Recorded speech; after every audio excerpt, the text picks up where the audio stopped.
support. If we speak about the areas where India is strong and where we see much interest of Russia in such supplies, we can highlight 6 key groups. And across these groups, as we think, we will see maximum supplies. What I'm speaking about, goods, consumer goods, first of all. Number 2, food products and agriculture products. Number 3 is drugs, medicines, and everything related to medicine.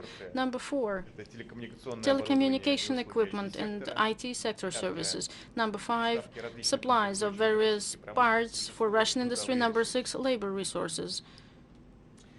The goal of our forum is to enhance and intensify direct ties in the business communities of the two countries, to build new channels of cooperation with Indian exporters, and also fine-tune the supplies of Indian products and services from India to Russia. We see that such horizontal ties between businesses of two countries are not enough to build strategic long-term relations and build sustainable channels of supplies of products.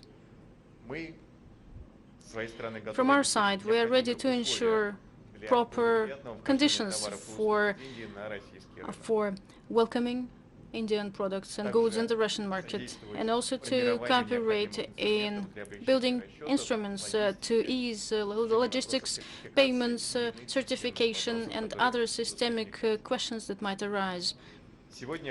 Today, in all the areas, we will have representatives of the government of Russia who will briefly speak about the interests and demands of Russia in supplies of goods and services.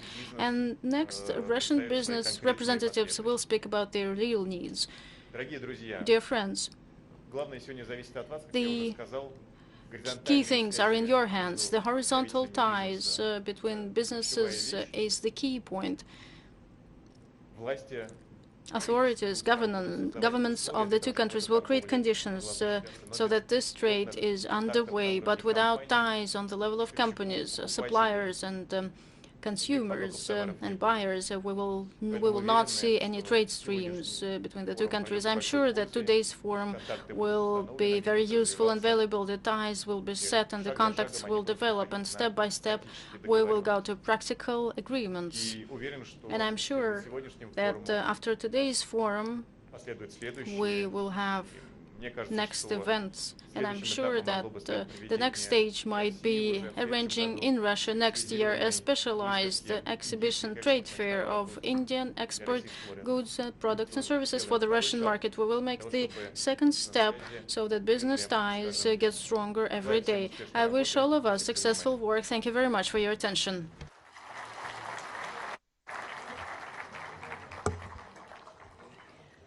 Thank you, sir. Ladies and gentlemen, we are now privileged to hear from our special guest, a visionary leader who has played a critical role in shaping India's global trade policies and economic growth. Shri Piyush Goyal, the Honorable Minister of Commerce and Industry, Government of India, who has been a driving force behind India's trade policies, economic reforms, and global positioning.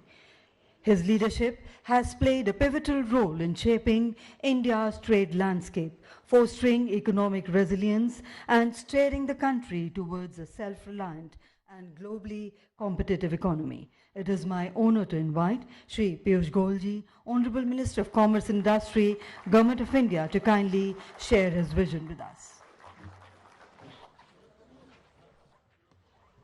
Thank you very much, Madam. Very good afternoon to all the participants.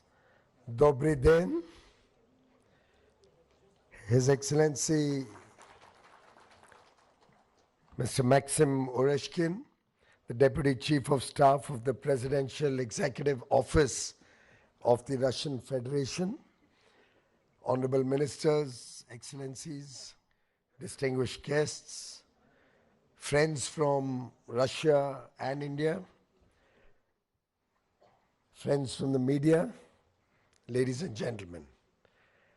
I join my friend Anand in extending a very warm welcome to you Excellency, and to all the distinguished guests from Russia and India who have joined us at the India-Russia Business Forum.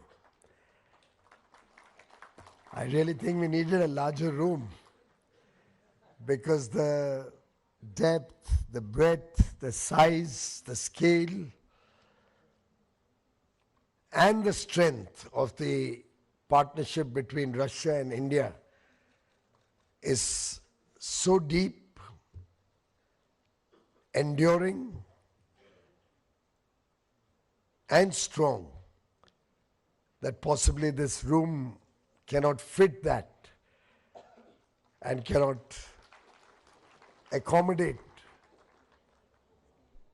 so many people who are interested in further strengthening this relationship in the years ahead. In fact, our relationship, honored as a special and privileged strategic partnership, is time-tested, is resilient. And these are not mere words. This relationship has stood as a testament to decades of unwavering solidarity, enduring the many uncertainties of a changing world, tested through years and years of friendship, standing strongly with each other for the best interests of our people, our economies, and our country. As His Excellency Mr. Oreshkin at the recent G20 summit in South Africa mentioned, and I quote, "Today, the world is facing three crises: crisis of openness, crisis of institutions, and crisis of development model." In this regard, if one looks at the India story, it stands as an oasis in the desert, a reliable, trusted, and forward-looking partner, friend to all, working with countries around the world to open borders, to expand trade, create the framework conditions to grow economic partnerships, strengthening its institutions, regulatory processes, our democratic institutions, the rule of law that the judicial process offers, and also working on a developmental model which has at its core inclusive and sustainable growth, which is focused on the welfare of 1.4 billion Indians, which has strengthened our economy, our fundamentals of our economy, and which has, on the twin pillars of huge investments in infrastructure and encouraging consumer spending, become one of the fastest growing large economies in the world. And we expect this in the next 2 or 3 decades to continue as we grow from a $4 trillion economy today to a $35 trillion economy over the next 22 years by 2047, when we celebrate 100 years of independence.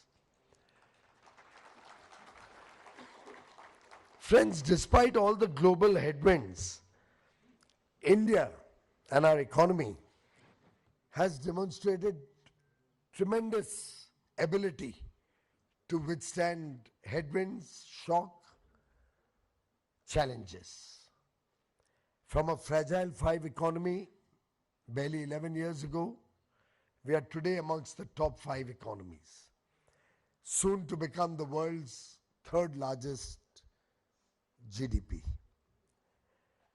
We have navigated the pandemic We have navigated geopolitical tensions, supply shocks, and are recognized the world over today as a beacon of hope, as an engine of economic growth. Our inflation is very much under control. In fact, last month it was as low as 0.25% at the consumer price index level. We expect the current year to be around 2.5% in terms of inflation. All estimates of growth, which have kept changing over the last few months, are being proven wrong. The economy grew 7.8% in first quarter, grew 8.2% in the second quarter ended September. And now I was just reading earlier in the morning that rating agencies are now changing all the estimates of current year's growth, and have finally acknowledged and recognized that it will be upward of 7%.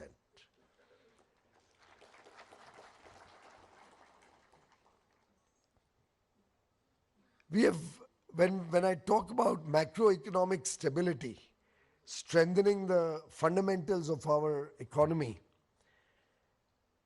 it has happened on the back of very bold reforms, transformational initiatives like a single tax across the country, the goods and services tax. Within that, evolving with the times to make it simpler, to make it more consumer friendly, to continuously bring down the rates of taxation and make it very friendly for the business community and encourage consumer spending. At the same time, our new labor codes have brought 29 laws into 4 labor codes, focusing largely on a better deal for our workmen, better salaries, higher national minimum wages, more safety against occupational hazards, a social security net for all, including gig workers and contract workers. All in all, creating the right conditions for good employment opportunities for our young men and women. As you may all be aware, we sport a very young population.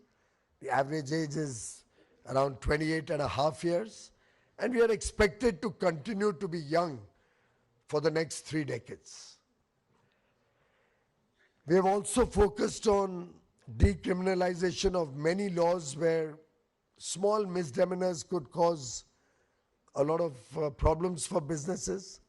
We focused on removing obsolete laws, shedding the colonial mindset that we had inherited in 1947, reducing compliance burden, making processes and procedures simpler, collectively in the direction of ease of doing business and ease of living for every single citizen or resident living in India.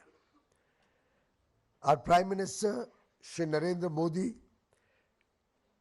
recognized the world over as one of the most popular leaders, political personalities, a decisive leader who has led from the front, had captured the very soul of our relationship with Russia when he said, and I quote, "On hearing the word Russia, the first word that comes to the mind of every Indian is India's Sukh Dukh Ka Sathi." That part is in Hindi. India's Sukh Dukh Ka Sathi. And it translates to a companion, a friend in good times and bad times. A companion in happiness and a companion in sorrow. And Excellency, I can assure you, you can go to any part of India and you will hear the same bond of friendship between Russia and India. Of course, as was said earlier in the video, our film industry has also strengthened that bond. Right from the days of Mera Naam Joker and Raj Kapoor going to Russia with this film, a film which didn't do very well in India originally. But it's after the Russians started liking it, we all recognized that to be a very beautiful film. A personal favorite, if I may add.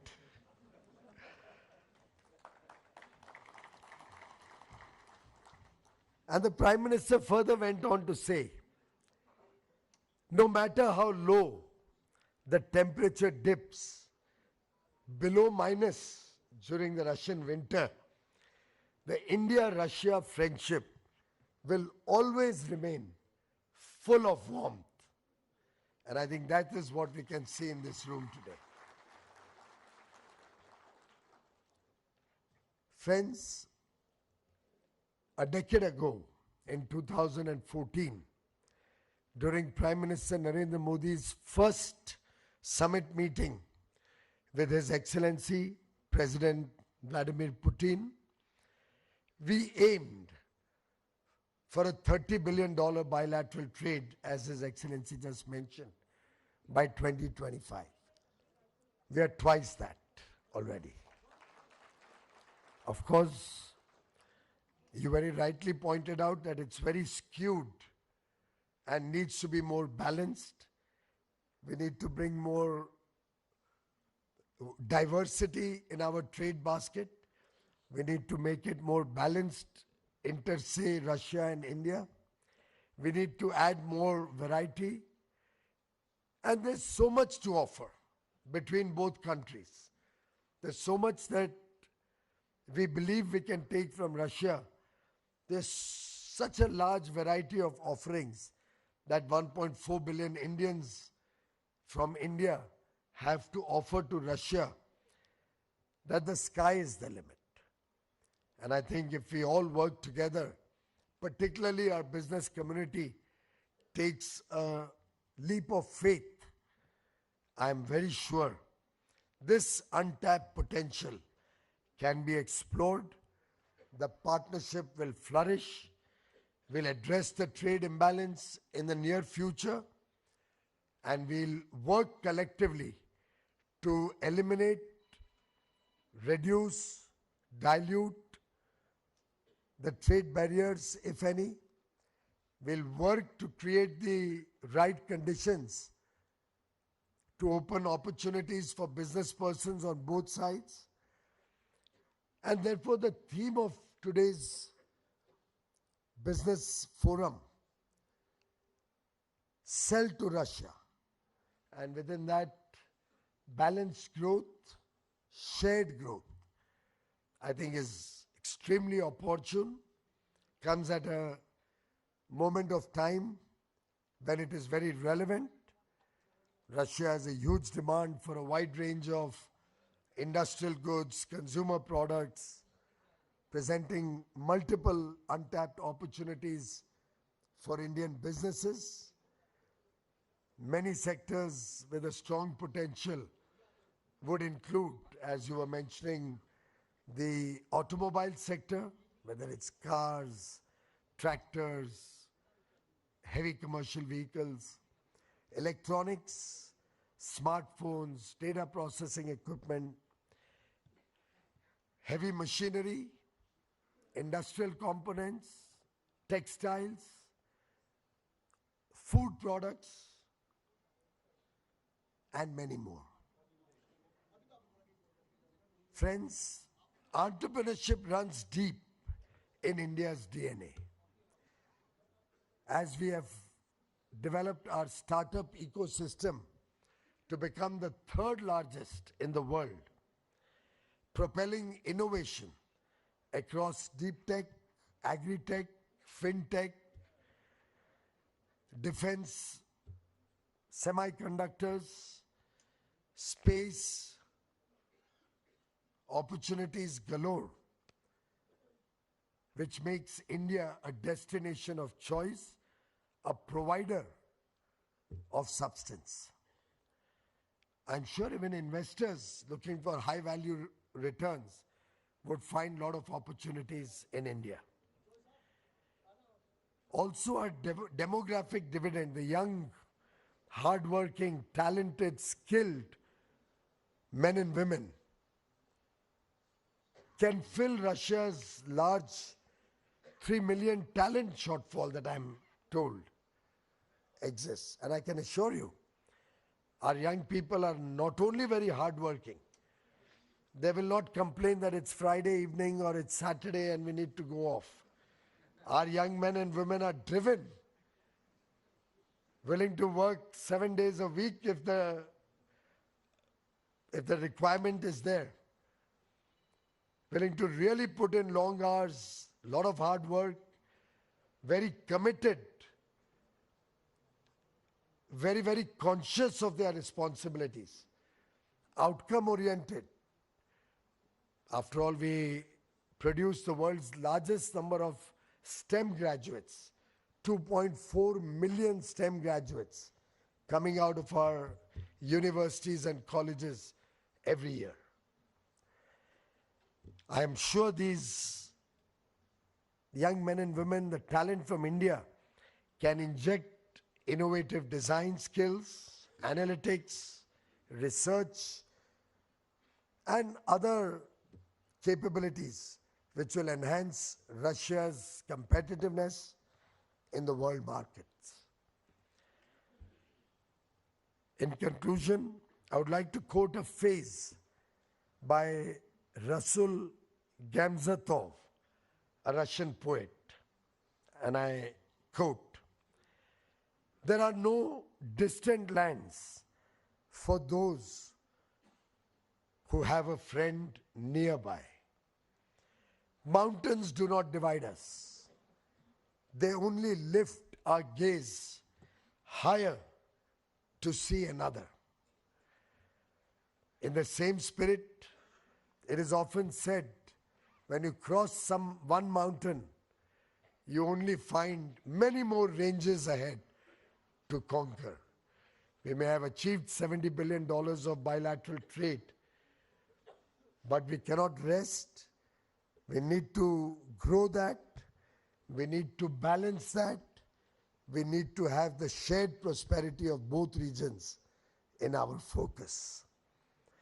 In fact, Raj Kapoor's famous film Avara, whose timeless songs touched hearts across Russia, I'm told, in a way epitomizes that friendship between the two countries.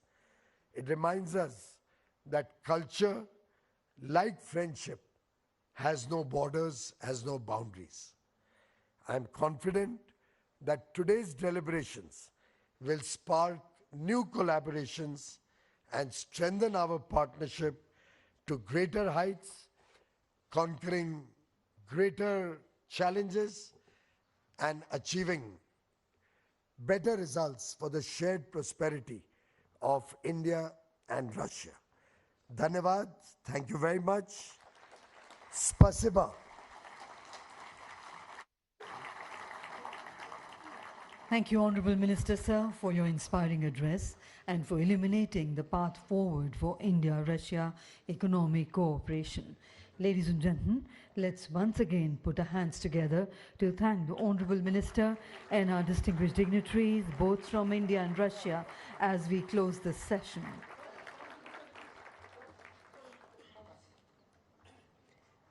Request for a group photograph.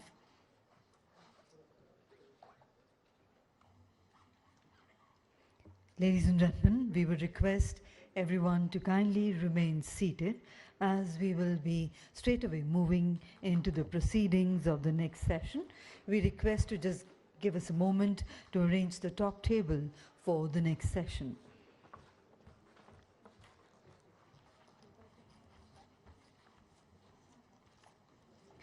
Once again, ladies and gentlemen, requesting everyone to kindly remain seated.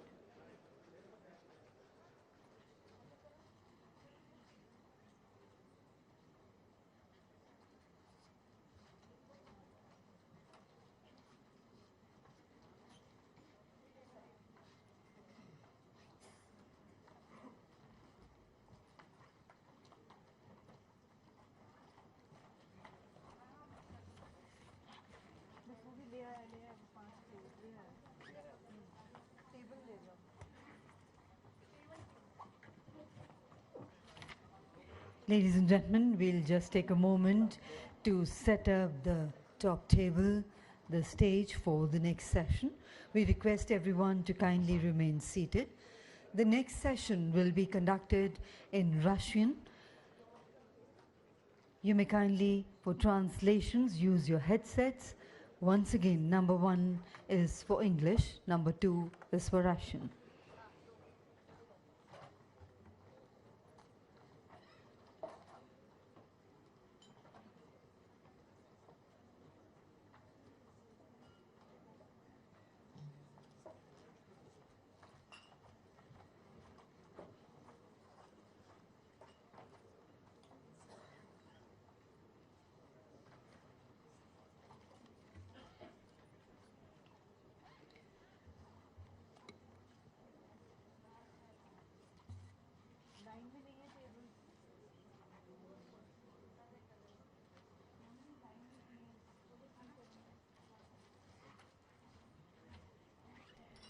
And now, ladies and gentlemen, to carry forward the proceedings of the next session, I hand over to Mr. Eugene Grushko. He will be moderating the next session.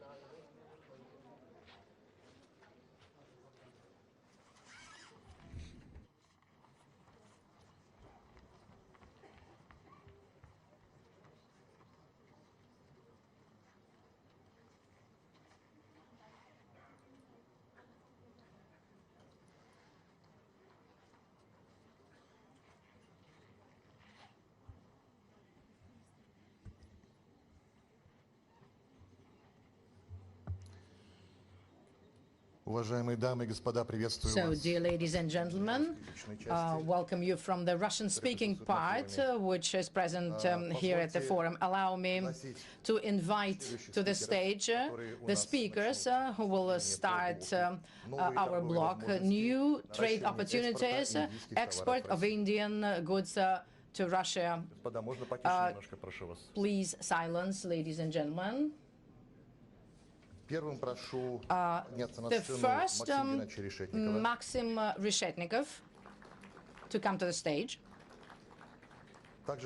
Also, Deputy Trade and Commerce Minister of India, Mr. Agrawal. Please take your seats. Robert Mirzayan, please also come to the stage. Dmitry Kim.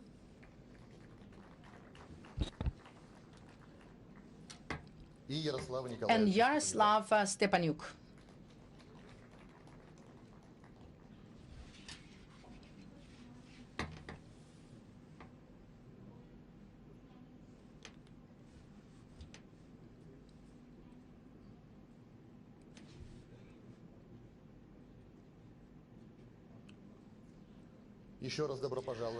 Welcome once again, gentlemen.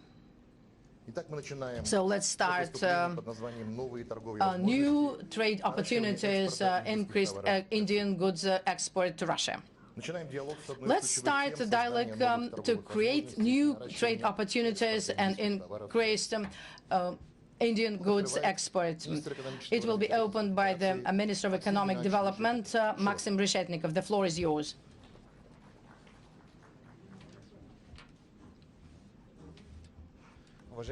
So, dear colleagues, dear friends, namaste ji.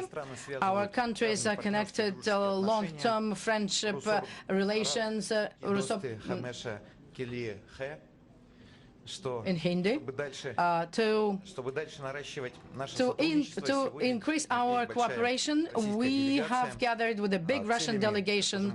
The goal, as Maxim said, is to expand our contacts and strengthen the presence of an Indian business in the Russian market.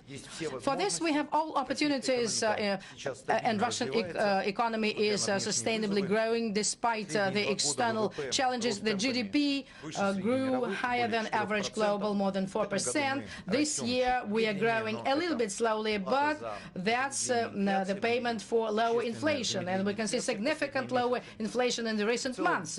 And totally, the economy will be in the positive in the coming years. The key industries are growing: industry, construction, agriculture. A very important growth driver is consumer activity based on the growth of disposable income. Russian economy now is an economy of opportunities.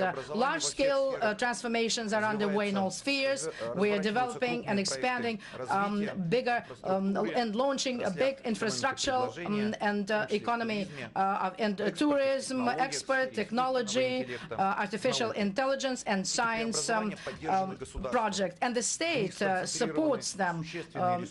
Lots of resources invested and focused on those national projects started at the instruction of the presidents. We are working hard at increasing productivity, in introducing artificial intelligence, automation, and the investment climate is improving, taking into account the best practices, and the national model of improvement of business climate was adopted last week by the government to simplify regulatory barriers, eliminating them for the business, increased transparency and predictability for investors, including foreign investors.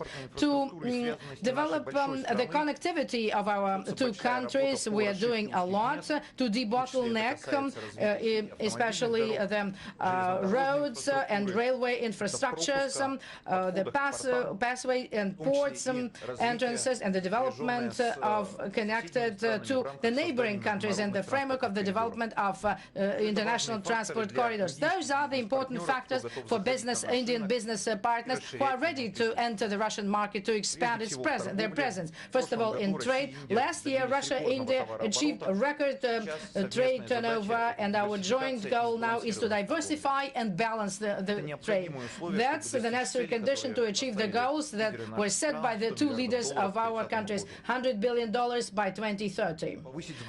To increase the balanced trade should be done due to the increased import, and my colleagues already mentioned it today, import of pharmaceuticals, chemical products, spare parts, textile, electronics.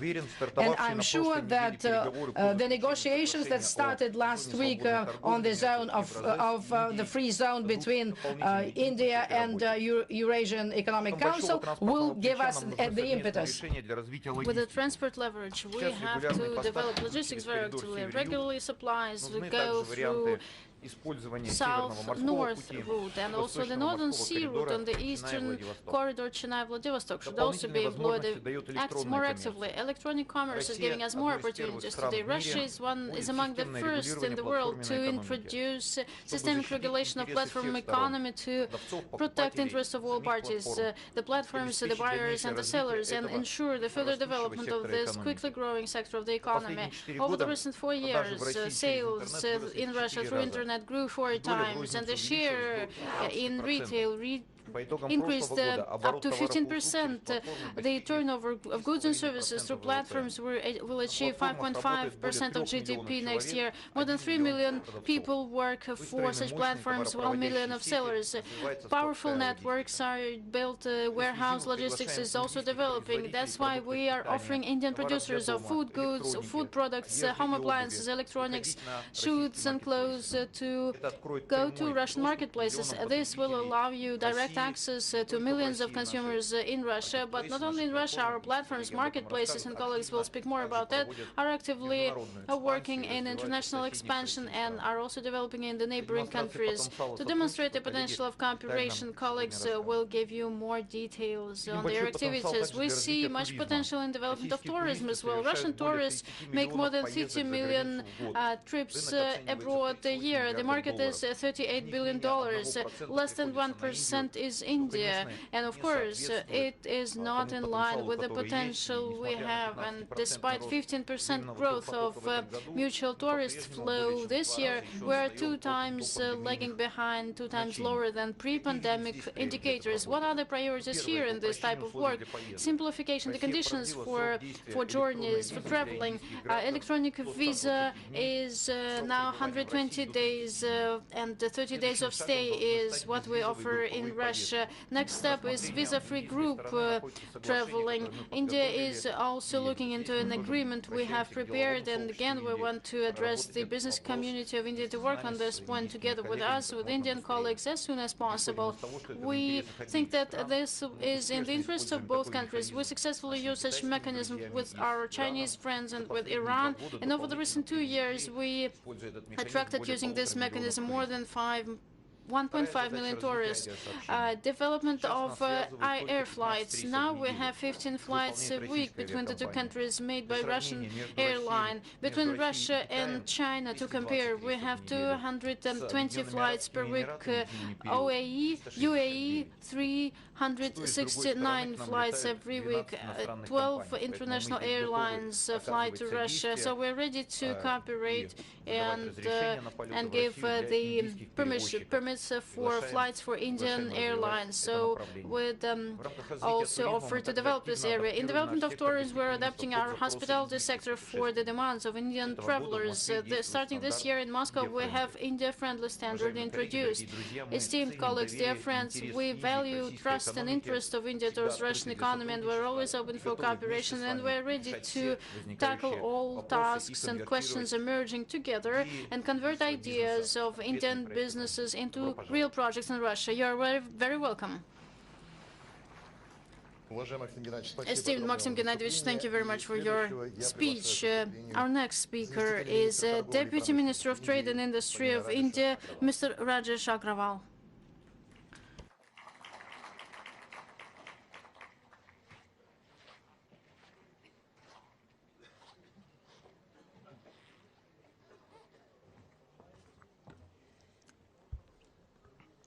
A very good afternoon to all of you.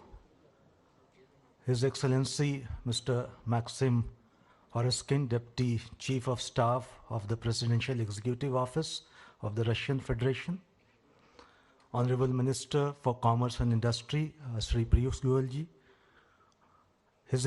Honorable Minister for Animal Husbandry and Fishery, who is also in our midst, His Excellency Maxim Reshetnikov, Minister of Economic Development of the Russian Federation, representatives of leaders of Russian industry on the dais, Excellencies, Honorable Ministers, Dorogie, Druzya, dear friends from India and Russia. A very warm welcome to Delhi. You have come to a Delhi winter. It's the best time to be in Delhi, a Delhi winter, but you must be feeling like a Moscow summer. But I can assure you, as our Honorable Minister has said, whichever season it may be, the warmth in the Indian hearts for our Russian partners always remains the same. It's always the same. So, last month I was in Moscow for the joint working group meeting on trade and investment, with a focus to see how we can together expand and deepen our trade and economic relationship. I can tell you it was a very forward-looking engagement, and it was a very productive visit. Many of us met on the sidelines when I was in Moscow last month, because I could see some known faces in the hall today. I think there in the meeting we looked one thing important about that meeting was that we looked very honestly into how we can lead to not only achieving the target that our leaders have laid before us to make it 100 billion trade, but also how do we make it more balanced.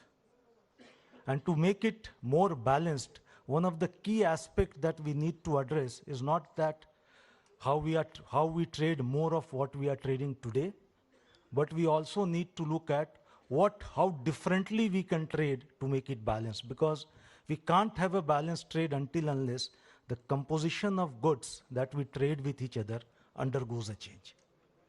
And that is where we feel India has a lot to offer.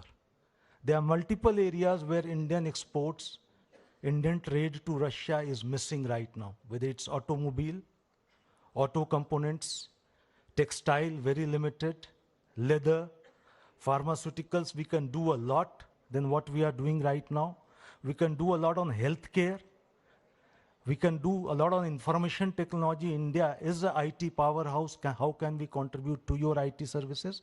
And a whole range of other sectors which you are consuming from other parts of the world.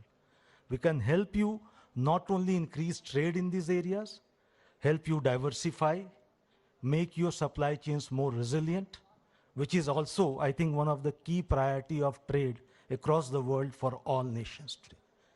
And we touched upon each of these sectors, each of these ideas when we met last month.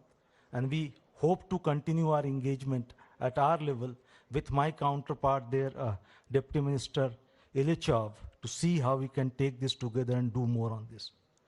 It was, for a country with more than 50% of the population engaged directly, indirectly in agriculture, agriculture and marine sports remain a priority.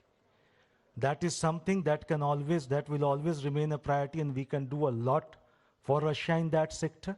But that will not be able to help us bridge the trade deficit that we are looking at, but will definitely help us create a lot of positive energy in the trade between India and Russia. One thing more that I saw everywhere I went and every meeting that I attended when I was in Russia last month, the message was clear. There is an appetite both within the government and the businesses to do more, to trade more. And there was a feeling that as governments, if we can just make it simpler to trade, if we can make things easier for our businesses, easier for them to comply with our regulations, and quicker to plan and deliver things, trade itself will happen. The businesses are also having a lot of energy, lot of positivity to take this mission forward. So our task in the government is very clear. It is to clear the path. Can we make things easier for our businesses to trade on both sides? This means the regulators need to talk to each other. Regulators need to understand and resolve issues, not create issues, not add issues. Can we change that perspective?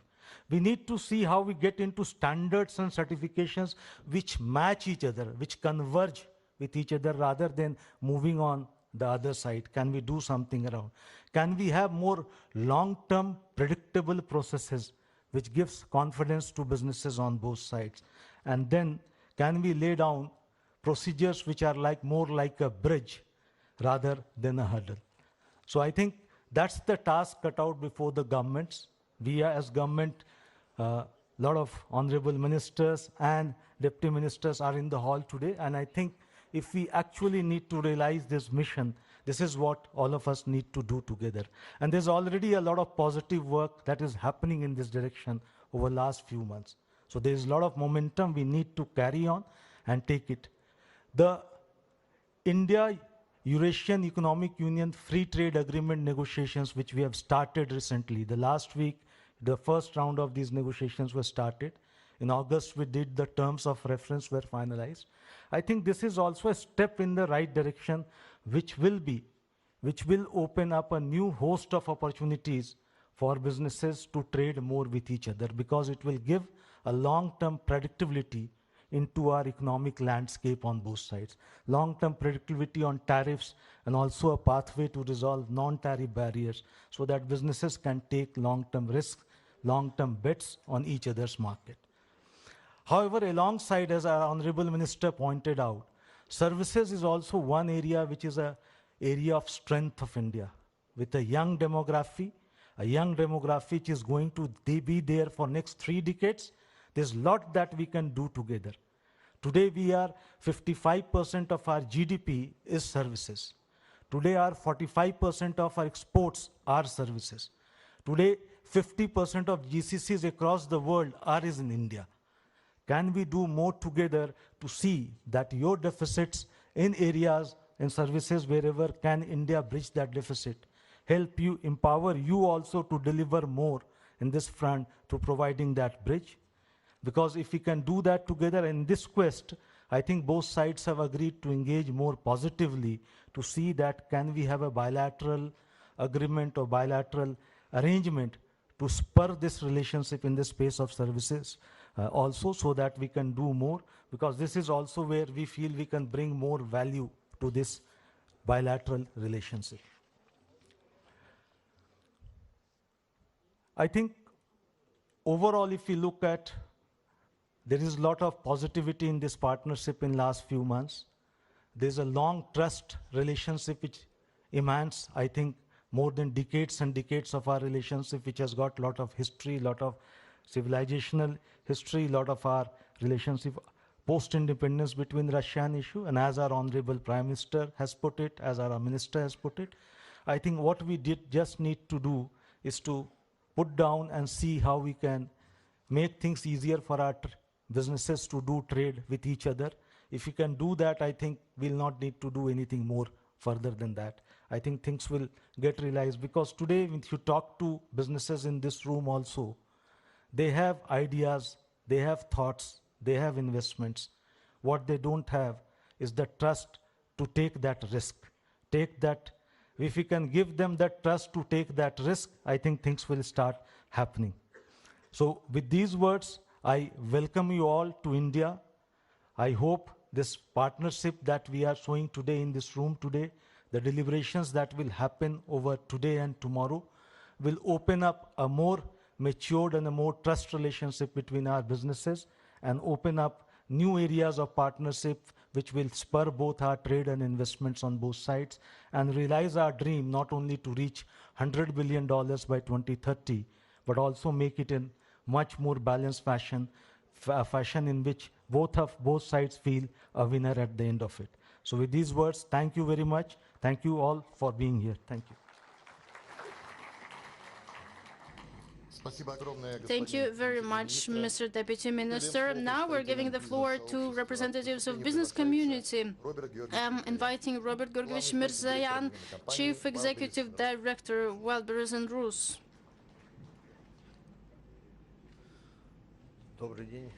Good afternoon, dear friends. Indeed, we are achieving significant successes in development of digital platforms and sales and e-com. According to some estimations, in 2024 only, the market of e-com in Russia achieved $116 billion. In 2024, we exceeded $52 billion. In Wildberries today is more than 24 million orders per day, 205 logistics centers, and 90,000 delivery points, and 150,000 of ad screens in the country. We're actively investing into development of logistics infrastructure abroad as well. That helps us to ensure quick delivery and reliable servicing of our clients. In 2026, we plan to open up warehouses in Kazakhstan, Belarus, and that's around 200,000 square meters. In 2026, in Uzbekistan, we plan to launch the construction of a logistics center, 480,000 square meters. We want to create logistics capacities in all our presence countries. These investments play a key role in reducing the time for delivery of goods and the increase of turnover of sellers who are present in our platform. And this creates optimal conditions for quick growth of trade between countries.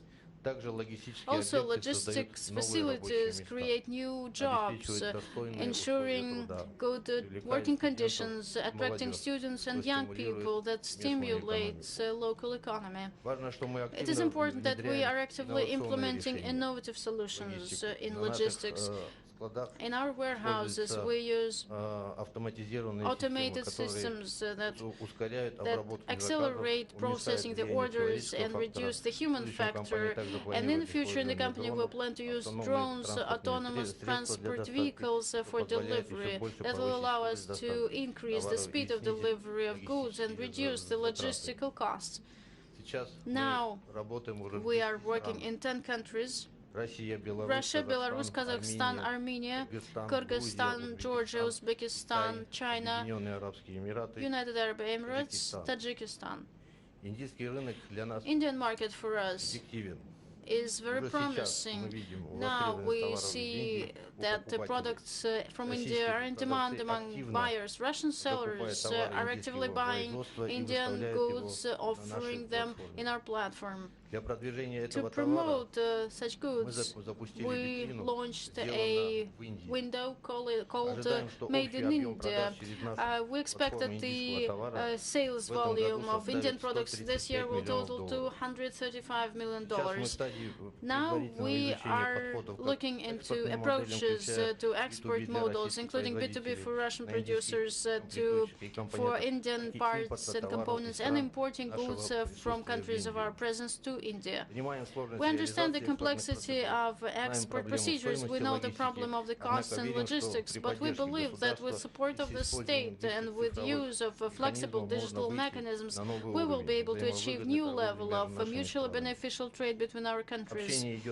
The communication is underway with Indian and Russian companies who are ready to support Indian goods going to the markets of the markets where countries where we're operating. We're open to ideas from Indian businesses. We are ready to offer sales platform for products from India in Russia and in the countries of our work, of our operations. To conclude, I wish you successes. Thank you very much.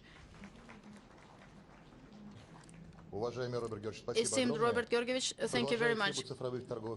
And digital, again, about digital trading platforms, Dmitry Matveyevich Kim, our next speaker, Vice President for GR from Ozon. Esteemed ladies and gentlemen, potential business partners, I'm sure future friends, I'm happy to welcome all of you at this magnificent forum. Let me introduce Ozon company to you. This is one of the leading Russian marketplaces, and electronic commerce in Russia has very high level of development. Just for your understanding, 20% of all trade turnover, of all sales in Russia is going online. In the coming 3-4 years, this indicator will exceed 30%. We are now at the level of the leading economies of the world in terms of development of e-com in the country.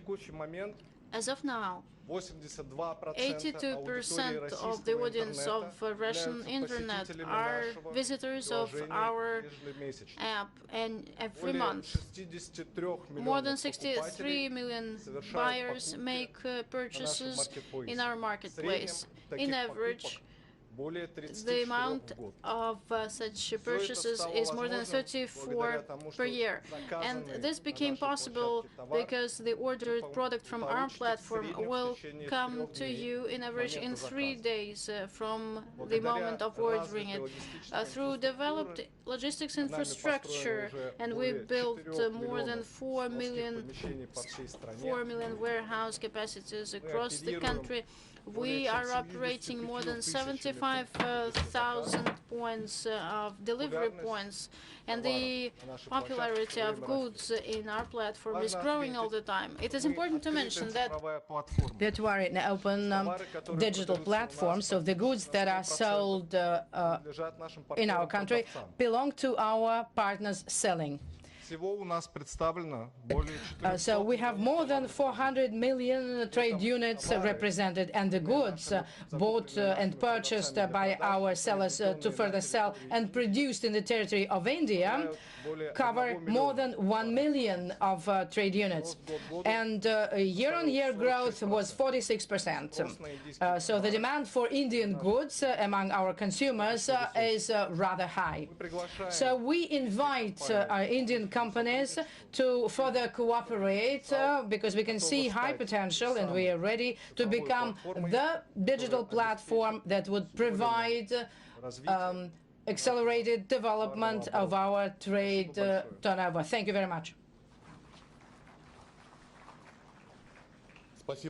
Thank you very much, Denis. So, Yaroslav Stepanuk is to conclude, Commercial Director, Fansan Tourist Operator.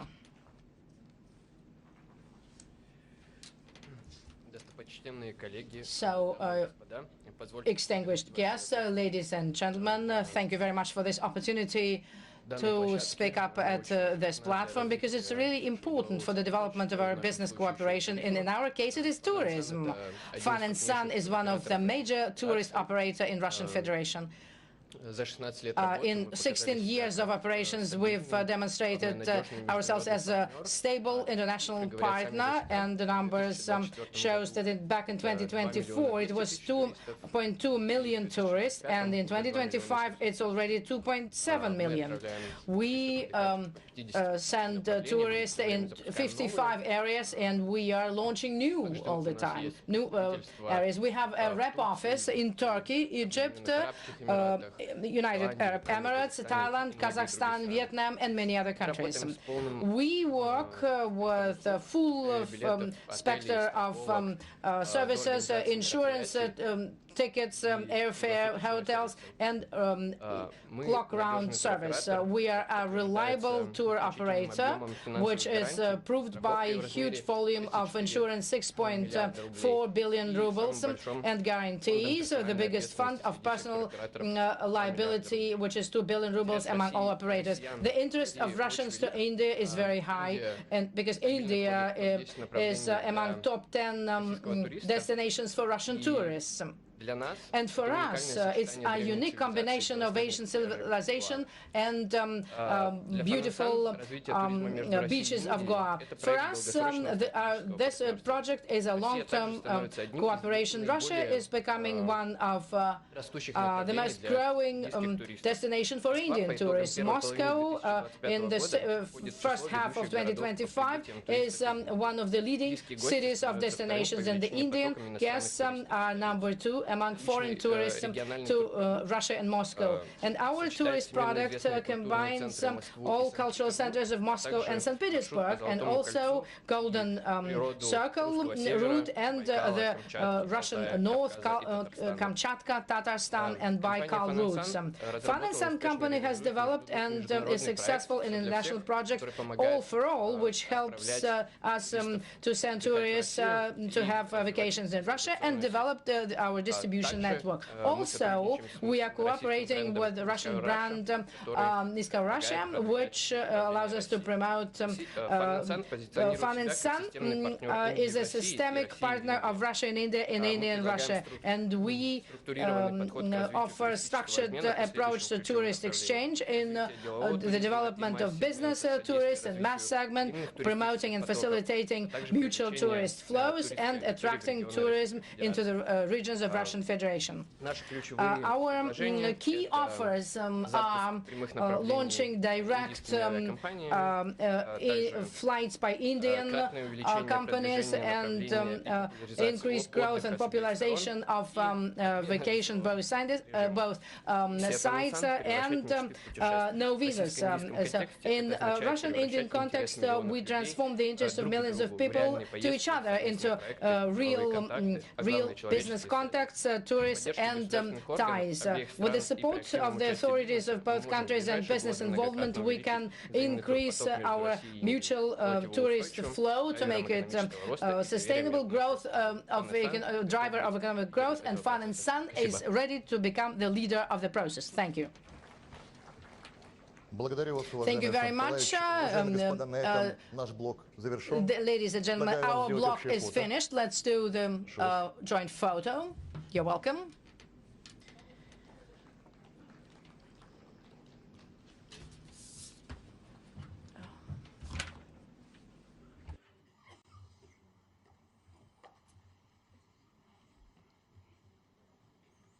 Again, thank you very much. So please take your seats in the room. Thank you. Dear ladies and gentlemen, we are going to have a small break to invite our next speakers. Thank you. Please stay in your seats. Thank you.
Dear ladies and gentlemen, I will continue our speeches, and I would like to invite our next speakers. Thank you very much indeed. And ladies and gentlemen, now we move on to the proceedings of the next session, which is on expanding India's agricultural and food exports to Russia, the emerging opportunities. And I have the privilege of welcoming on stage Ms. Oksana Lut, Honorable Minister of Agriculture of the Russian Federation. And let's put our hands together to welcome on stage Mr. Rajiv Ranjan Singh, Honorable Minister of Fisheries, Animal Husbandry and Dairying, Government of India. We also invite eminent Russian speakers, Mr. Dhananjay Bhagat Keshav, General Director, Atlantis. We welcome Mr. Olga Daiva, Marketing Director of Vichy Rus LLC.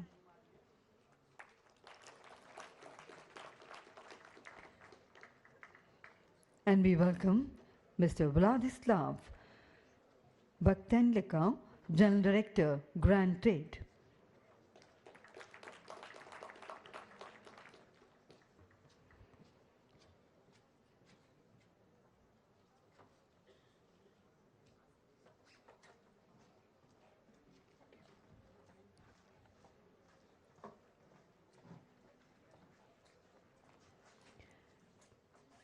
A warm welcome to the next session, which turns our focus to a vital dialogue on strengthening India's agri-food footprint in Russia, unveiling the fresh avenues for trade collaboration and global impact.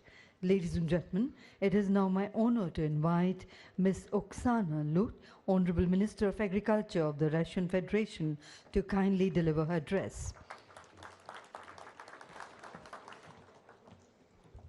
Дорогие друзья, Dear friends, I'm very happy to welcome everyone. In the first place, I would like to thank India for a very warm welcome. Every time that I come to India, we meet your hospitality, and when you are leaving, you have only positive emotions, and I hope that will be the case always. And to continue the speeches by Mr. Oreshnikov and Reshetnikov, as for our opportunities in terms of sales over and our cooperation, I represent the agricultural sector. And today, in our industry, I would like to say we have some peculiarities. India and Russia, they share the same journey in agriculture. The main goal of both countries is to provide own food security and safety, and each country has achieved certain successes in delivering that goal, providing itself with the key food products, and also we have all of the food products, and we continue to develop that. We have very very similar products that we produce, but in any case, we have differences given our geography and climate conditions. Some products are not manufactured in Russia, others not in India. In terms of turnovers and sales imports of foods to Russia, this is probably our key area for cooperation in the future. We could split that into several areas and areas of work. The first type of products, these are agricultural products, fish. Here, we would like to say that we do not manufacture everything in Russia, especially for fish. Lots of seafoods are imported in Russia, and I would like to mention that India is the biggest manufacturer of shrimps and the biggest exporter in the world of shrimps. And Russia is consuming, as of previous year, our imports and consumption was about 100,000 tons. From India, 20,000 tons were imported to Russia. Of course, we have huge potential for growth and cooperation within the seafood, and also there is a growing demand for such products, for such foods, and also part of our delegation is the biggest importer of shrimps, and they will speak about our plans around this type of products. And we have done a lot of work to open the 18 companies who deal with the fish products. 115 were open, 65 for shrimp, and the volume of products to be supplied is 700,000 tons. So here we will check our consumption potential, but still we are open to that. Talking about the plant-based products. So India is the biggest supplier of rice. This is a niche type rice, and India has been supplying basmati rice, is our reliable partner. Here we increase in consumption as well for this type of food. And so this is a separate track and another big area, and we were discussing that with our colleagues. And probably another type of products are the tropical foods. About 4 million tons annually are imported to Russia, those of fruits and products. For now, the share of India is small, and here we have discussed today with the Minister of Agriculture of India the opportunities of increasing the supplies of fruits and other plants to Russia, and also we should see how we are going to move in terms of phytoquarantine, and also in terms of commercial terms. In our delegations, we also have the biggest importer of fruits and vegetables, and also we have checked our opportunities. And we are going also to share our plans at this forum. We are not limited to working with the foods, with the food products.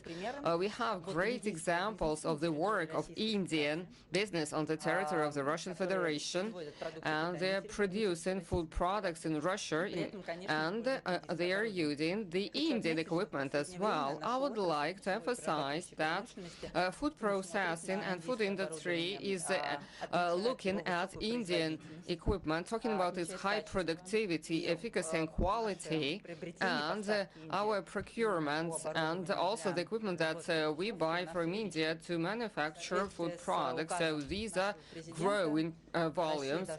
Per order of our president, Russia needs to increase the volumes of production of foods by 25% by 2030.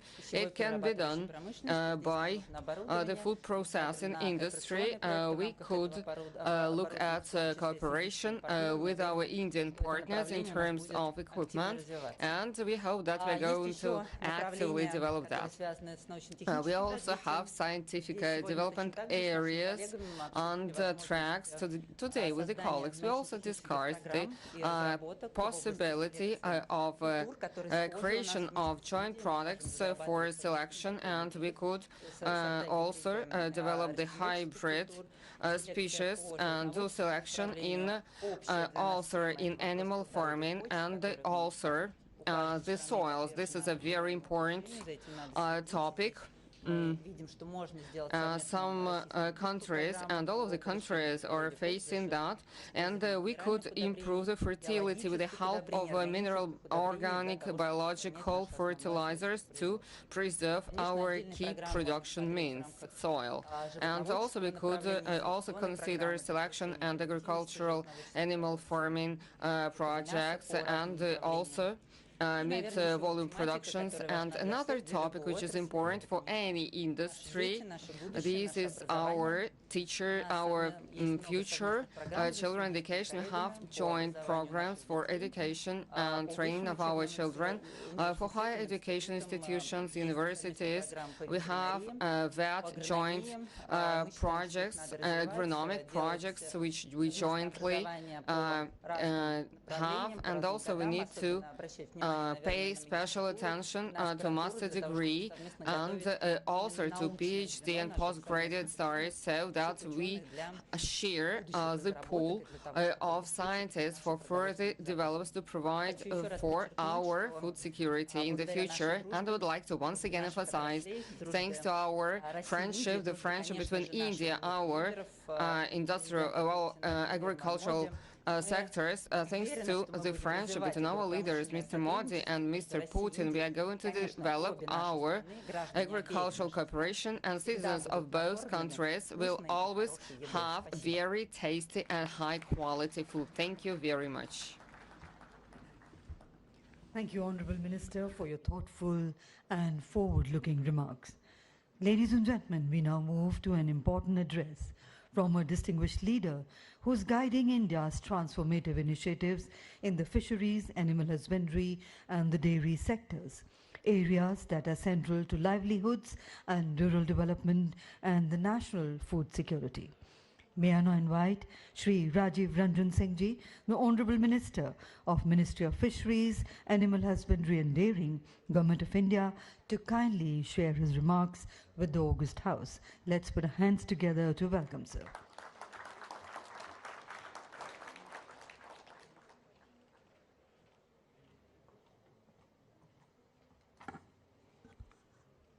A very good afternoon to all of you. I extend my warm greetings to Honorable Minister of Agriculture, Russian Federation, Madam Oksana Lutji, Honorable Minister for Commerce and Industry, Sri Piyush Goyal ji, distinguished representatives of the Russian Federation, Excellencies, business delegates, friends and colleagues. This business forum offers an important platform to highlight sectoral opportunity, exchange perspectives, and reinforce our shared commitment to balance, sustainable, and mutually beneficial trade between India and Russia. India's fishery sector is a vital pillar of our coastal economy, supporting nutrition, livelihoods, and employment for millions across 9 coastal states and 4 union territories, strengthened by a coastal line of over 11,000 kilometers and a vast exclusive economic zone. Under the leadership of Honorable Prime Minister Sri Narendra Modi ji, the government has accorded strategic priority to this sector, investing nearly $5.33 billion over the past decades through initiatives such as the Blue Revolution, Pradhan Mantri Matsya Sampada Yojana, and Fishery Infrastructure Development Fund to modernize infrastructure, strengthening value chains, and promote sustainable growth. Today, India stands as a global fishery powerhouse, contributing 8% to global fish production, ranking second in overall fish output and aquaculture, and achieving a record 19.5 million tons of production in 2024-25. To support this growth, India maintains high standards of food safety, robust traceability systems, and transparent science-based protocols to meet the stringent requirements of international markets and uphold global consumer confidence. India's seafood export has shown remarkable dynamism with export volumes rising 60% and export value increasing 88% over the past decades, reaching more than 130 destinations worldwide. In this context, Russia is an increasingly important partner.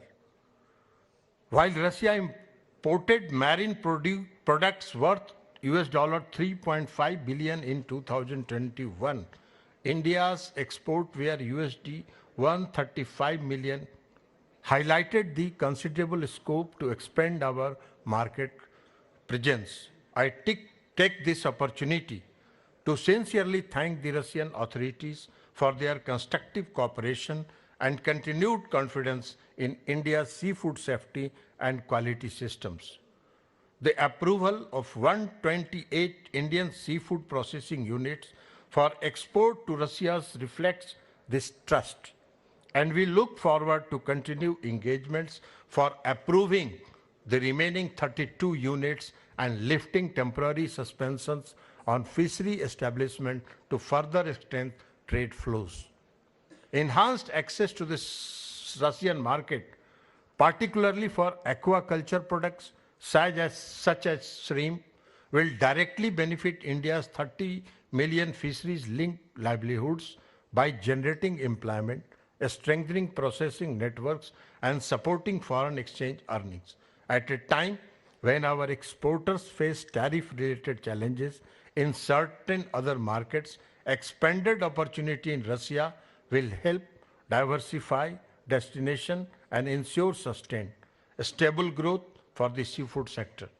Looking ahead, there is a significant potential for deeper India-Russia cooperation in fisheries and aquaculture, including cold water aquaculture, trout farming, hatchery technologies, aquatic health management, sustainable fisheries, governance, biodiversity conservation, and coordinated action against IUU fishing. Existing mechanisms such as IRGC, TEC India, Russia Intergovernmental Commission for Trade, Economic, Scientific, Technological, and Cultural Cooperation, and the India-Russian Working Group on Agriculture Cooperation provide a strong institutional foundation to advance this collaboration. And India remains committed to meeting Russia's highest standards on safety, quality, and compliance. With shared trust and a strong political will, we can unlock new opportunities for our industries and new prosperity for our coastal communities. I am confident that today's discussion will pave the way for deeper engagement and a future of mutual growth and success. With this, thank you all of us.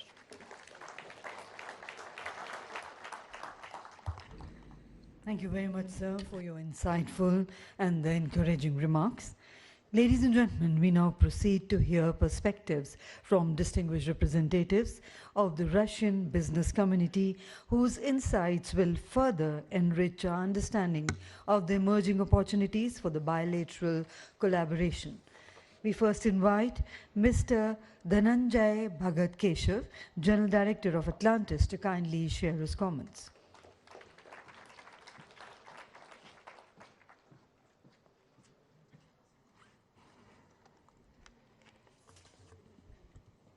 Respected Excellencies, Piyush ji, Maxim Oreshkin ji, Oksana Lut, Minister of Agriculture, other respected ministers. Простите, пожалуйста, если будет Sorry for some mistakes in my Russian. I will do my best for 100%, and some mistakes, if there or some accents is there, I'd like to apologize up front. Dear ladies and gentlemen, dear colleagues, dear partners, first and foremost, I'd like to thank India, and I'd like to express my sincere gratitude for a wonderful organization, for hospitality, and for the participation in this forum. Your efforts and your professionalism created a wonderful atmosphere for the exchange of opinions, for setting up new links, and for the discussion of important issues. We really pressure and value the opportunity to be part of this important event, and we truly hope for further collaboration and development of mutual relations between our countries. I also would like to express my gratitude to the Minister of the Agriculture of the Russian Federation, Mrs. Oksana Lut, for her support and active assistance in implementing of the project of our enterprise. Your professional support, consulting, and cooperation significantly helped us to develop our initiatives and to strengthen our positions in the market. In the Russian Federation, we conduct our activities since 1989.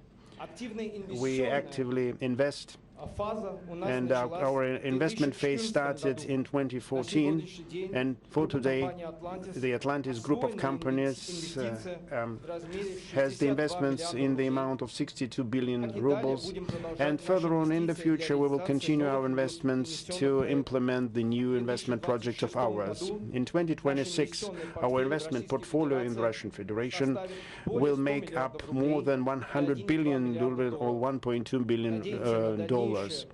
We hope for our further productive cooperation and mutual development. Today I'd like to tell you about 4 categories where we right now can collaborate and set up ties between Russia and India. First, technological partnership.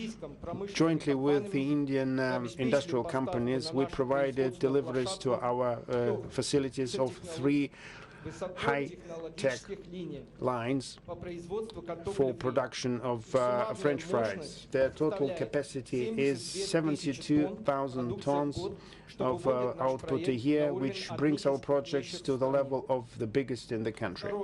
Second, import of ingredients and species. The Indian country is a very reliable supplier of species and ingredients. For example, Sintite Industries company, we're interested in further collaboration and with the increase of the raw materials deliveries. Third, professional talents and the involvement of high-skilled personnel and experts.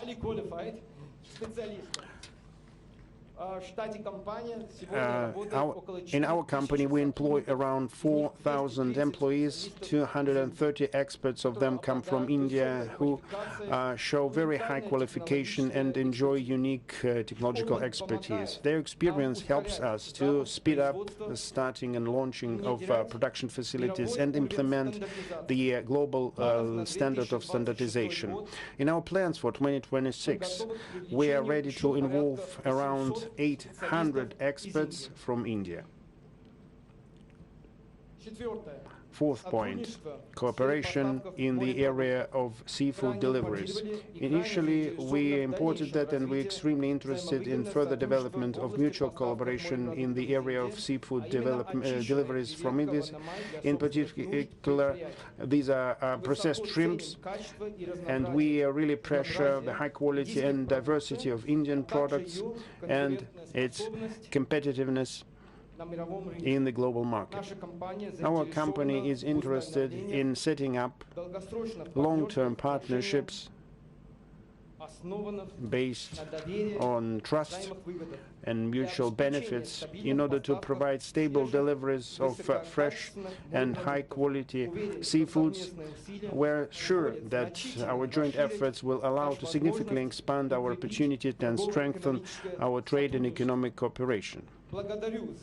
Thank you for your attention and for this opportunity to discuss the prospects of our collaboration and strengthening imports. I'm sure that our joint efforts and joint participation in the forum will bring us benefits for our businesses and will become a fundamental prerequisite for further collaboration. Thank you very much for your attention. Thank you for your remarks. And we now request Ms. Olga Daiva, Marketing Director of Vichy Rus LLC, to kindly offer her insights.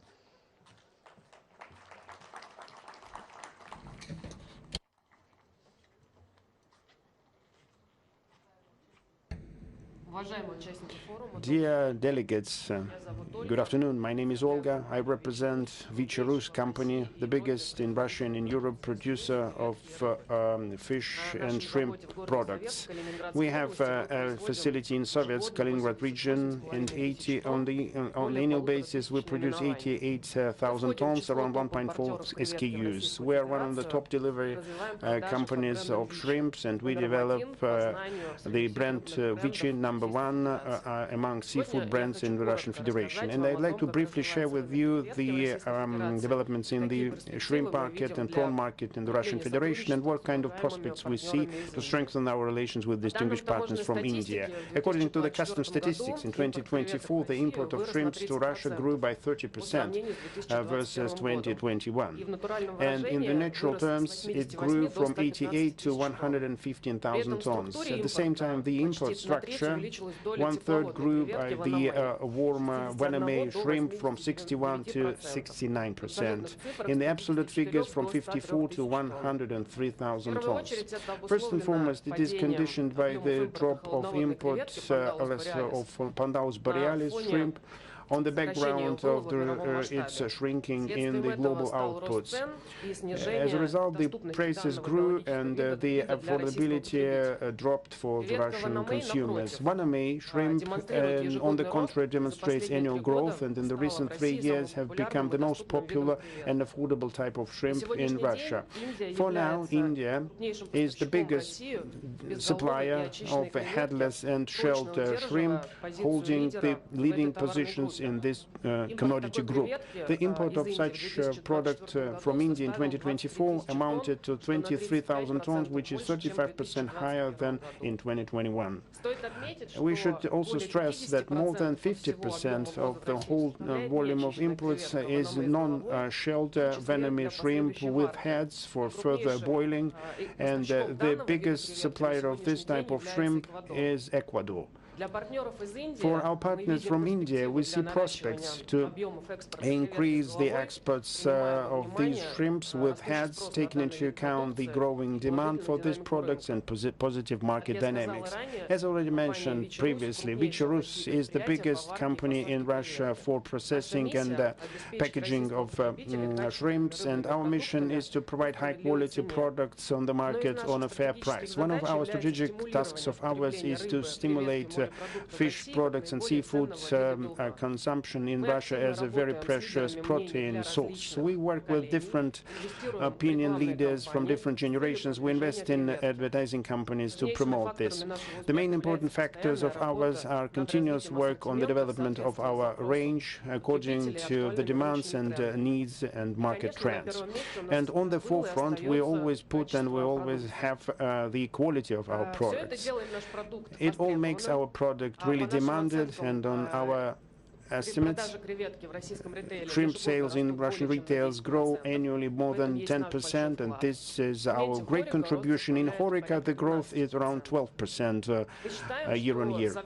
We believe that our joint work with our Indian partners to develop our product range and providing proper quality across the whole cold line from the pond to the shelf or to the warehouse will help us to develop the Vaname shrimp market together and grow the share of shrimp in the diet of the Russian consumers, which will result in the growth of goods turnover between our countries. In conclusion, I'd like to add that we are ready to strengthen our partnerships and new contracts with Indian producers, and we're open for new proposals. Thank you very much. Thank you, ma'am, for your remarks. And finally, may we welcome Mr. Vladislav Bakhtinka, General Director of Grand Trade, to share his views. Dear ladies and gentlemen, first of all, I'd like to thank you for this great opportunity to be part of this significant forum. As already mentioned, Russia in the recent years achieved significant results in providing its own food security. Our agriculture covers the main needs of the country. We completely provide ourselves with grain, meat, and other types of products.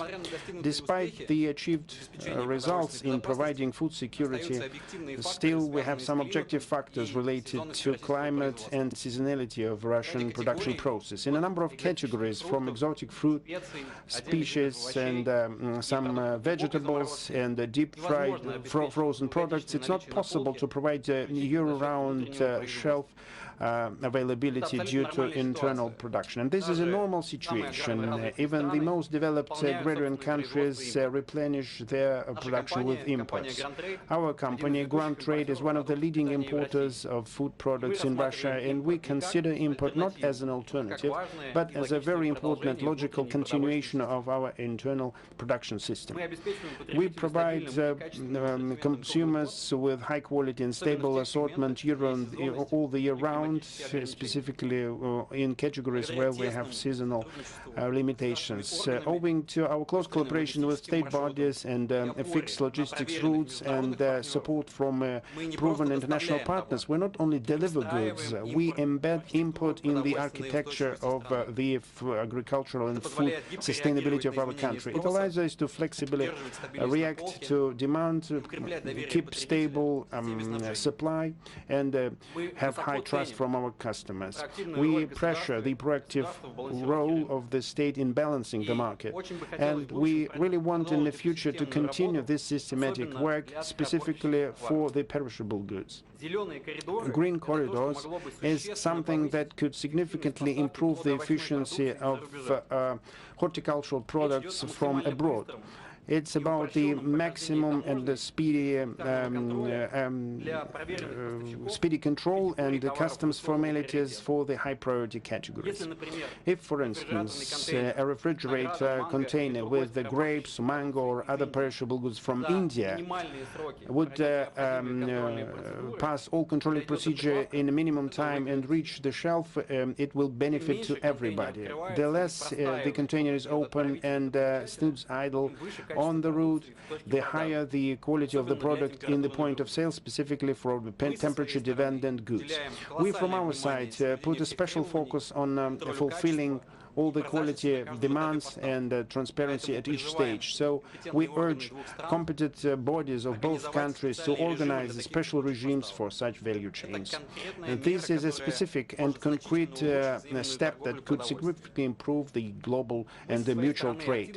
We, from our side, actively develop our collaboration with Indian producers, and we see sustainable and stable interest to such categories as seafood, sea products, frozen shrimps, rice, horticulture, textile, and preserved vegetables. These goods have high export potential from India and real demand from Russian consumers. Within this forum, we plan a number of meetings and negotiations with Indian producers, and we plan to close long-term agreements. This is our practical contribution to the strategy to sell in Russia and build stable routes between our countries. We provide not only logistics and bringing goods to market, but also full compliance with Russian standards, quality and safety. And we are sure that thanks to the coordination between our agencies and partnership with Indian partners, we can significantly grow and expand the presence of Indian goods in retail and other channels in Russia. However, in order to make it all come true, we have to remove the obstacles that we have in our mutual trade. I already mentioned green corridors that could be a very good solution in this sense. Another topic that has some issues are regulatory issues and permits to the market. We need here collaboration between controlling bodies of India and Russia. Indian exporters sometimes complain that getting accredited their enterprises takes a lot of time. The Russian party at this time focuses the attention rightfully that we cannot sacrifice the quality of of the food products. In this case, the process is going longer, and all parties suffer from that. What can we do here? It's very important to build a multilateral system of regulation and procedures. Now, we already use the streetlight system, where green means clearance, yellow warning, and red is ban. But in the current form, it reflects only the consequences, but not the preemptive criteria based on which this status can be assigned. Such unified criteria from both parties should be developed. And this allows not only to show the status, to make it predictable, manageable for fair producers and suppliers. India regulators from their side can play a very important role in the preliminary control of products, preparing enterprises for export requirements of Russia and data exchange with Russian controlling bodies. We propose to set up joint checklists and registered of trusted suppliers supported from both sides. It's also important to implement already achieved agreements on electronic certification system and launch the end-to-end electronic turnover control, including phytosanitary certificates. The Indian party has very strong expertise in digitalization. Those competencies can be used to set up the joint IT platform that would allow the real-time tracking process. This would remove the uncertainties and give the impetus for further growth of our trade. To summarize, the collaboration between Russia and India in food industry has strategic significance and huge potential of growth. In order to implement this potential, it's necessary to provide simultaneous character of efforts from business and state bodies of both countries. We see the key task of ours to remove fragmentary processes, allow allowance criteria, speed up the data exchange, and provide the connectivity of data processes. Grand trade can be a guarantor of this process. We lead negotiations, increase the portfolio, and ready to scale out our cooperation. Now it's very important to have the political and regulatory impulse that would give more certainty to business for all the conditions. If we create a transparent access system, logistics and interaction in the nearest years, we cannot only increase our goods turnover, we will be able to build a sustainable trade channels between our countries. Russia will get stable deliveries, India will get a market of their products, and consumers will get high-quality products on good price. Thank you. Thank you, sir. And ladies and gentlemen, as we close the proceedings of this session, may I request our dignitaries to kindly step forward for a group photograph.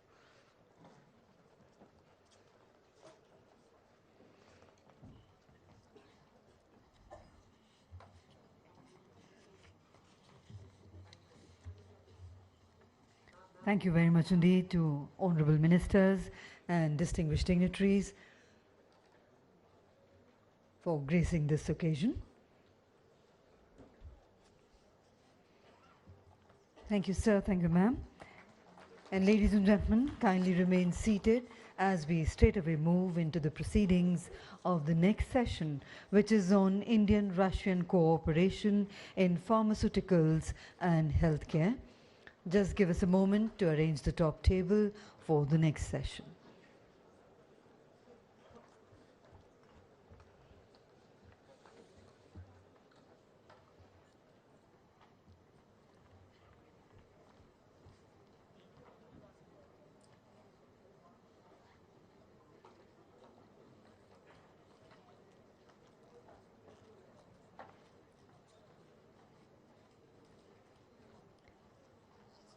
Ladies and gentlemen, requesting everyone to kindly remain seated.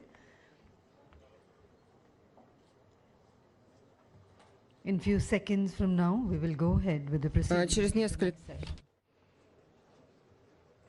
And now, ladies and gentlemen, to carry forward the proceedings of the next session, may I hand over to Mr. Eugene Grushko once again.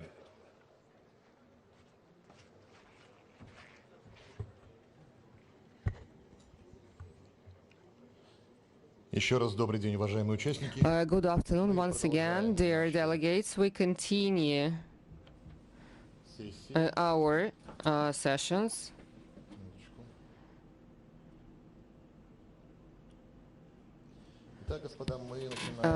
Ladies and gentlemen, we start a session dedicated to healthcare. I would like to invite our speakers to the tables, Mr. Mikhail Murashko.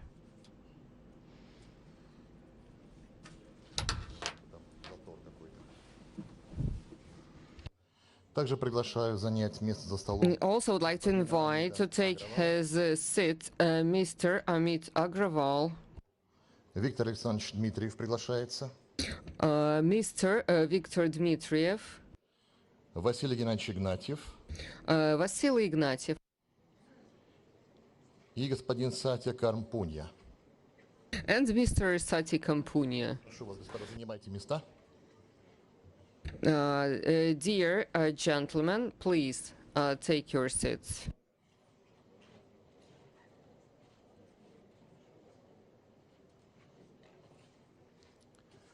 Так, мы начинаем следующий. So we start the next session, and the Russian-Indian cooperation pharmaceutical and healthcare industry. I would like to invite to open the dialogue the Minister of Healthcare of the Russian Federation, Mr.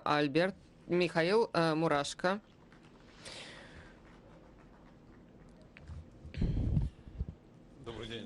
Good afternoon, ladies and gentlemen. The Russian Federation is actively developing and modernizing its healthcare system. I would like to emphasize that the volume pharmaceutical market last year amounted to around 2.6 trillion rubles and about 6 billion of packages and packs. Yes, we also have a growth pharmaceutical market. The volume of the first 6 months is 1.5 trillion rubles. And I would like to mention that cooperation between Russia and India in pharmaceutical is a privileged one. It has been present within the thousands of years of trust, and the practical cooperation is based on solid practical results. I would like to speak about some of the key indicators which speak for themselves. About 10% of the registered medicines in Russia are the Indian products. Russian medicines today, in absolute number, it's 1,800 units. SKUs. Among the leaders present on the Russian market are such companies as Sun Pharmaceuticals, Dr. Reddy's Hetero Labs, and also I would like to say that among the international medicines in the Russian Federation, they are about 30% of the total of the Russian market. The Indian drugs amount to about 16%, with the high share of APIs deliveries from India to Russia. It's about 1.3 million kilograms of Russian active pharmaceuticals ingredients amount to around 23% of total imports. And today we have room for development and growth, that is for sure.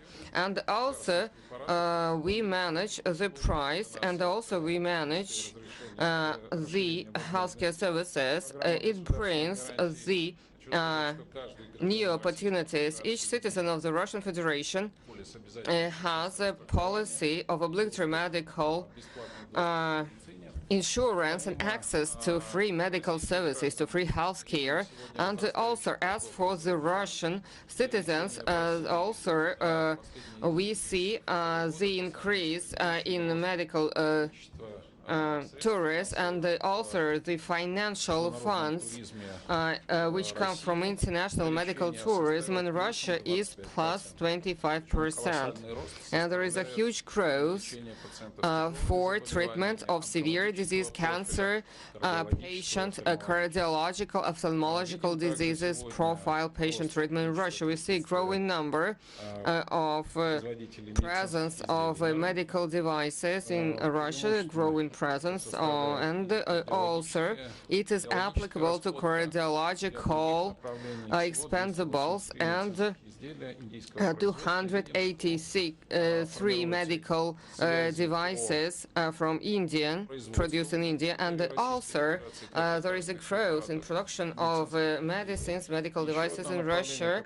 And another area that we also welcome, when the Russian pharmaceutical companies together jointly with the Indian companies are creating, establishing cooperation joint companies to promote their products on other markets, given the production facilities and capacities of India, and using the Russian know-how. And our healthcare ministry of the Russian Federation, the healthcare ministry of India, tomorrow will sign an agreement. We have the memorandum on quality control of medicines, on exchange of data, on pharmacopoeia, and also reference samples. So we have the regular base for that. I welcome you to cooperate with us. Thank you very much. Thank you very much, Mr. Mikhail. I would like to invite the Secretary of the Department of Pharmaceutical of the Government of India, Mr. Amit Agrawal.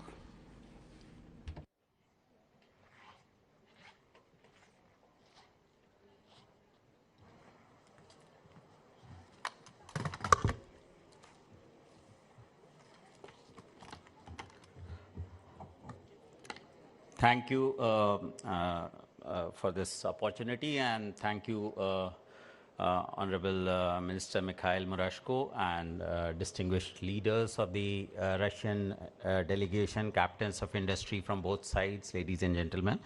I am, the words which the Honorable Health Minister for Russian Federation just said about the scope for deepening, I totally echo that.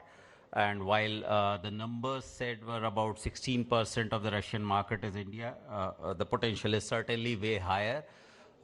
India contributes about 24% of the generics market of the world. So if you extrapolate that, 16% is way short of that. Our share in the global market has consistently grown because we make things much more affordably as well as of the highest quality. In industry standards, this is attested to by several things. India today has the largest number of US Food and Drug Administration, US FDA approved plants outside of the US in the world, some 700 plants. Another 350 or so plants are European Medicine Agency approved plants. We also have our own pharmacopoeia, which has come out as a very effective and equally cost-effective also. Efficacious as well as cost-effective pharmacopoeia, and in just the space of 2 years, 19 countries across the world have adopted Indian pharmacopoeia, which lays down the industry standards by which drugs are to be manufactured. So a growing number of countries are adopting our pharmacopoeia and standards. So that attests to the fact that the whole world finds our goods in pharmaceuticals absolutely of the highest standards, and its share is continuously growing. That said, the growth so far in the trade in pharmaceuticals between India and Russia has remained below its potential. I believe the potential is high. I understand that the generics market in Russia alone itself about 13 billion. So if you extrapolate, it should be something like 2.5 billion in formulations. Another growing area is, and we have on the stage the biopharma side also, I noticed from the Russian side, biosimilars is going to be a very, very important area. 40% of all prescriptions around the globe are expected within 10 years to be biologically based. They are to be biologicals. Disease burdens across the globe, more than half of them are today non-communicable diseases, and principally the treatment of all of that lies in biologics. A huge number of today's patented biopharmaceuticals are going off patent in the next 3 to 7 years, and India has already started producing, just like generic chemicals, it has started producing very affordable biosimilars, and for diseases like insulin, for diabetes, for number of cancers, for autoimmune disorders, India is producing immensely cheaply, to the extent that very recently the state of California started sourcing on an exclusive basis under a back-to-back contract insulin from an Indian company, which is like 90% cheaper. Our industry tells us that in the procurements in Russia today, there is a huge preference for Western companies, which is hugely expensive for Russian consumers or the Russian healthcare system. There are a number of issues which come in the way of Russia making better use of this quality affordable drugs. These have been discussed for some time, very actively in the joint working groups over the last 3 to 4 months. And therefore, I would not take this opportunity to repeat those, but I would only urge the Honorable Health Minister to take a closer look as to what is it that Russia can do to really solve these long-standing issues so that Russia's share in trade from India is at par with the rest of the world and maybe higher. So that is the principal thing that I would like to bring out there. The last key point that I would like to make is two more key points that I would like to make is on the drug side, APIs were mentioned. Over $1 billion worth of active pharmaceutical ingredients are exported by India to Russia. And we have, over the last 5 years, undertaken, I believe, a unique initiative to increase resilience of the Indian supply chain and start producing APIs domestically. And the most important drugs in the supply chain, in the value chain, almost 26 of them are already grounded and over the last 2 years have started getting produced within India. So our ability to produce key APIs has really risen. Over the next few years, it will rise further. And that gives a lot of resilience. We are in a position to supply so much more of APIs as well. On medical devices, which was mentioned, everybody knows India as the pharmacy of the world for drugs. 193 countries is what we export to. Medical devices is something we've grown rapidly. Today, India exports medical devices to 187 countries. And we are producing no longer only disposables and consumables. We are also doing high-end stuff like implants. Medical tourism was mentioned. Whenever medical tourism happens today, when people come from knee implants or they come for stents in heart surgery, 50% of that is produced in India. And this share is growing, and this share is growing not just in the Indian market, it is growing globally, which attests to the fact, and people who are coming to India are not just coming from the global south, they are coming from the developed world, they are coming from the global north as well, and they're coming in growing numbers. The number of people who are coming on a medical visa to India has almost doubled in a space of 5 years. So this is proof, this is not standards. Nobody comes to have a heart surgery to another country or a knee implant for another country unless their quality is excellent. So this is what we are producing. We have also started producing high-end equipment like MRI, linear accelerators, cobalt treatment, heart valves, so on and so forth. So there is a lot of scope here also in medical devices. So we have everything available. There's nothing in the world that today India is not capable of producing. In drugs, 100% of what is there is producible. And there is much that the Russian government as well the Russian people can gain from a deeper engagement in this very important bilateral relationship. I welcome this opportunity for all of us, both sides of the industry and the governments, to really engage. Thank you. Thank you so much, dear Honored Secretary. I'd like to give the floor to Viktor Dmitriev, Director General of the Association of the Russian Pharmaceutical Manufacturers. Good afternoon, dear colleagues. Today, opening the forum, Mr. Piyush Goyal quoted the poem by Rasul Gadzatov, and I would like to start with Vladimir Vanikovsky, a Soviet poet, saying that I say India, I mean medicines. When I say medicine, I think about India. So this is an abstract thought that an association in which I had in 1982, one of the students of the first year of the medical university, I participated in the solemn meeting of the Prime Minister of India, Mrs. Indira Gandhi, and after a month, probably we saw how many Indian medicines were on sale in our pharmacies. Of course, it was more than 40 years ago, and we have more Indian drugs, and the relations have improved. And working in the pharmaceutical sector and talking to my Indian colleagues, I can say that many implement the strategies that we internally call from supplies, from deliveries to production. And Mr. Mikhail Murashko mentioned some of the companies. Some bought the production facilities, some constructed them, built them from zero, and they became members of the Association of the Russian Pharmaceutical Manufacturers, which is a pleasure for us.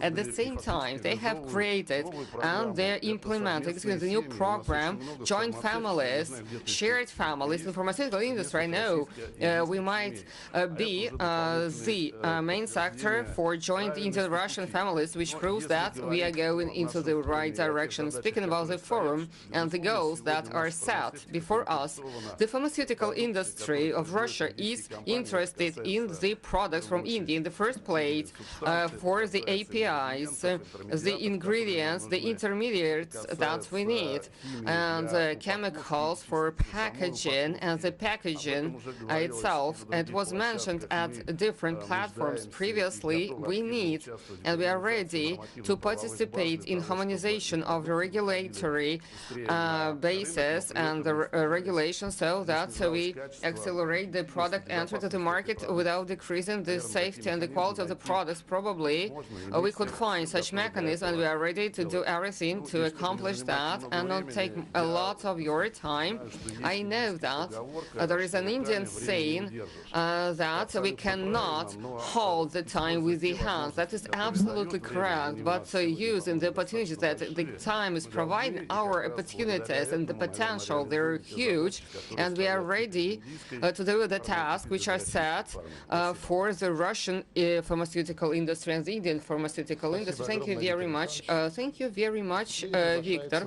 I would like to invite Vasily Ignatiev for the speech, Director General of our farm. Namaste. Добрый день. Namaste, good afternoon, dear ladies and gentlemen, dear delegates. As it was already mentioned, the Russian market has to offer lots of opportunities to Indian pharmaceutical companies and healthcare companies. I would like to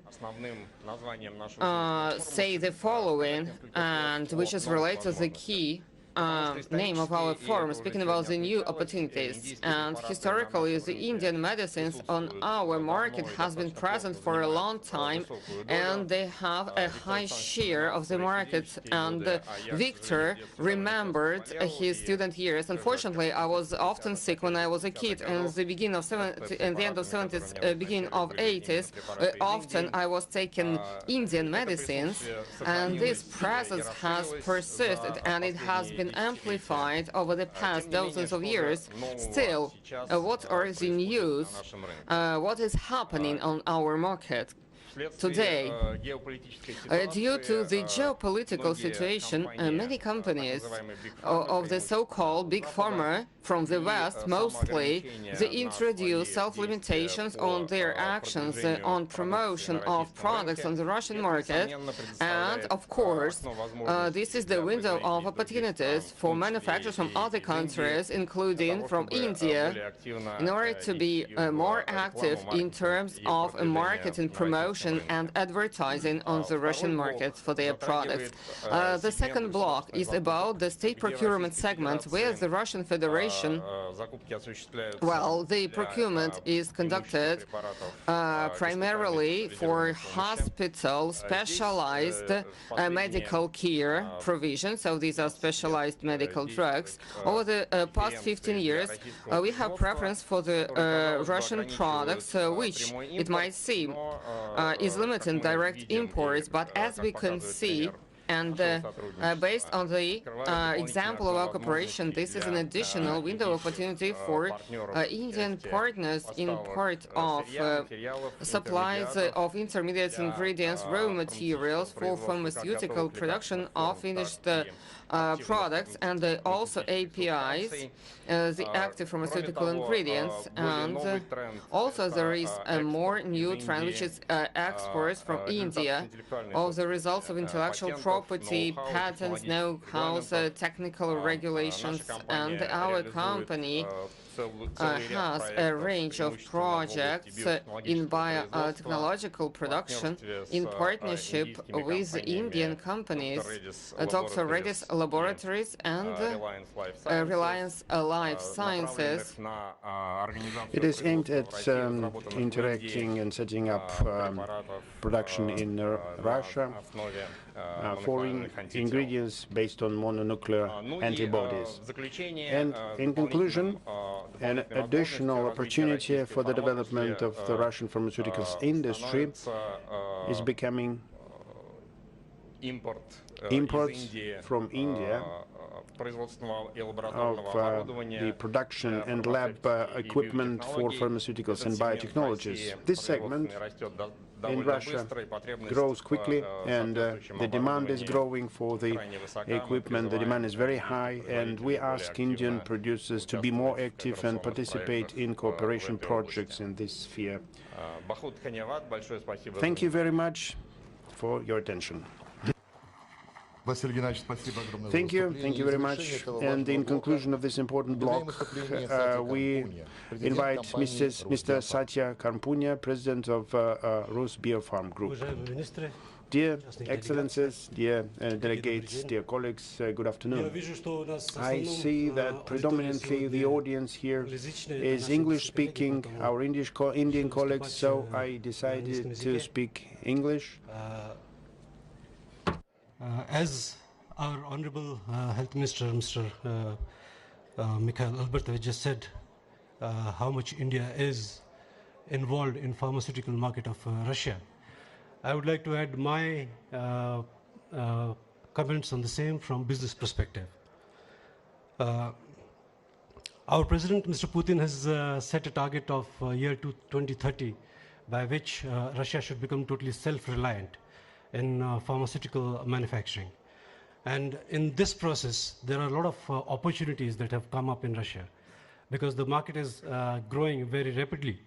There are, right now, I'll be very concrete with what steps can be, where, in which all sectors can Indian companies can provide their goods and services to Russian companies. The first one is localization of active pharmaceutical ingredients.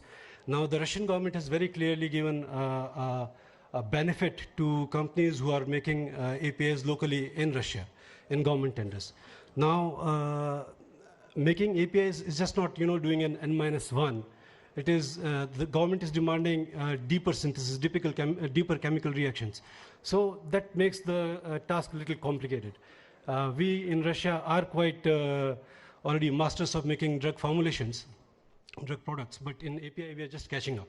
So here Indian companies who have decades of experience in making APIs can come as technology transfer partners.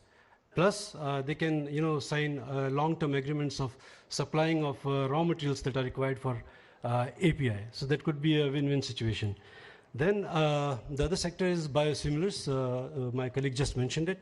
So in biosimilars now, if you remember 15 years back, the top 100 products that were being sold in the world, only 10, 15 were biotech, rest was chemical. But if you see the list of top 100 selling drugs in 2025, I think more than 50% are already biotech. So biotech is the segment to be. So all Russian companies, pharmaceutical companies, are also rushing towards making biosimilar products. But biosimilar is not like generic products where you can develop and launch 10, 15 biosimilars every year. A single company can't do that. Every biosimilar project is costing between, from development to market launch, it's costing between $10 to $30 million. So that's huge investment for any company. So in this, for example, our company, we've decided to launch 30 biosimilars by 2030. We know that we can't pull in so many resources for developing such these 30 projects. So we have partnered with equally ambitious Indian companies where we have pulled in our resources, partly by investments, clinical trials, where we can decide on territories marketing rights. The master cell bank is owned by Indian company and Russian company, and we can co-develop such projects. So this will fast-track the development of the biosimilar project, as well as the burden of investment would be much lesser on both the companies, creating a win-win situation. Now, Third, I think the CDMO part. I mean, it's nothing new that I'm going to say. Big pharma worldwide is using India as a CDMO hub. The way Russian pharmaceutical is right now developing at a very high pace, it's of course not possible for us to do everything in-house. So Indian CDMO companies can give services to Russian pharmaceutical company for outsourcing of certain tasks. Now, apart from that, I think, again, the Indian minister just said about the hospital devices, the medical consumables. There are some Indian companies which are doing very well in production of medical devices. I can say they are not Indian companies now, they are Indian multinationals who have proven the world that they can produce world-class products. So these companies can come and invest in Russia, make these hospital consumables like IV catheters, dialysis systems, cannulas, etc., etc. And they will get a clear preference if they are making it locally by the Russian government, because in the tenders, if the product is locally made, you would get 100% preference. And the good news is that the high-grade plastic that is required for these medical devices is available locally in Russia. So it makes a lot of sense. And similarly, I mean, not only these consumables, but there are medicated stents. These are high-tech devices, hip and knee replacement devices. So the volume is good enough in Russia that would justify your putting a local manufacturing unit in Russia, and of course getting the government benefits. Apart from that, I think there's one more interesting point, that is health tourism. Health tourism is a trend worldwide, and interestingly, India has a culturally richest experience of things like yoga, meditation, Ayurveda, naturopathy, but somehow it has not been able to attract Russian clients. Believe me, it is one segment that Indian companies should try. Russians love long holidays, they are ready to spend, but I mean, unfortunately, this money is going mostly in Thailand or Turkey or somewhere else. What is lacking on your side is probably correct marketing, and of course, understanding the requirement of Russian clients, upgrading your quality to their requirements, and believe me, you will be surprised, pleasantly surprised at how much big potential this sector has. So this is, in short, I have told few things what can be done, and now the thing is how it can be done. See, there are barriers. I mean, there's language barrier, first of all. It is one of the biggest barriers. Then there's some slight cultural difference in working style. So what you can do is you can go out and find out a local partner for yourself. Do deep due diligence, and once you are sure of the partner that you found, then rest is business as usual. Go ahead, negotiate, get a win-win situation, and I'm sure you'll have a good time doing business in Russia. Thank you. Thank you very much, dear experts, dear participants for this session. I'd like to invite you for the joint photograph, and we will continue.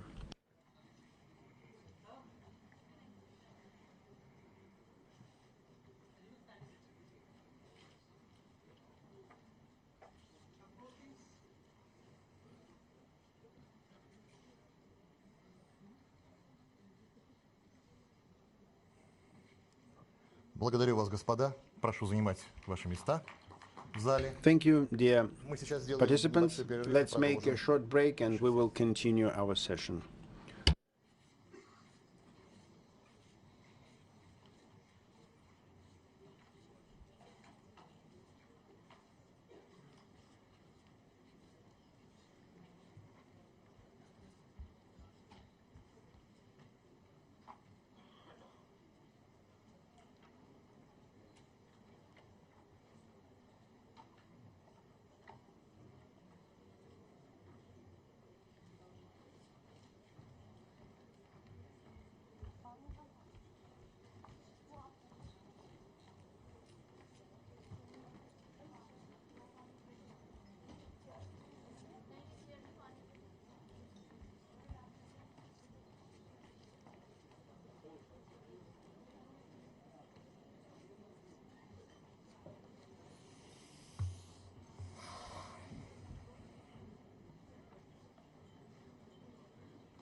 Уважаемые участники, прошу вас занимать места. Мы продолжаем. Dear participants, please take your seats. We are about to continue.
Уважаемые участники, мы продолжаем нашу сессию. So, dear participants, ladies and gentlemen, we continue our session.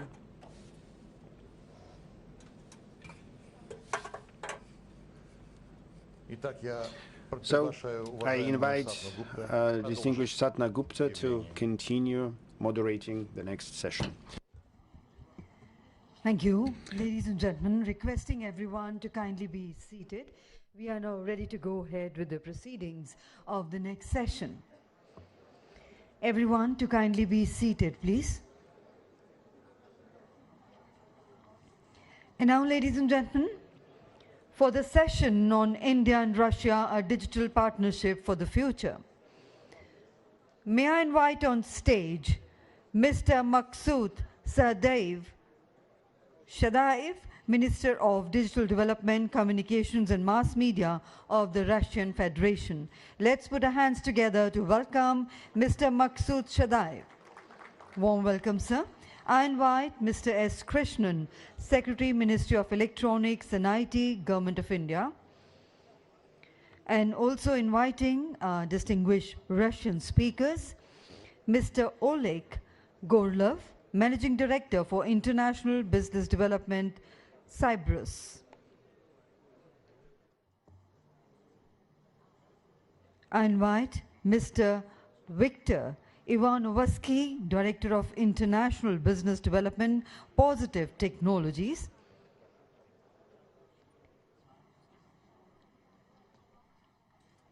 And Ms. Nina Matrianko, Director of the Product Marketing Department, Beeline Big Data and AI.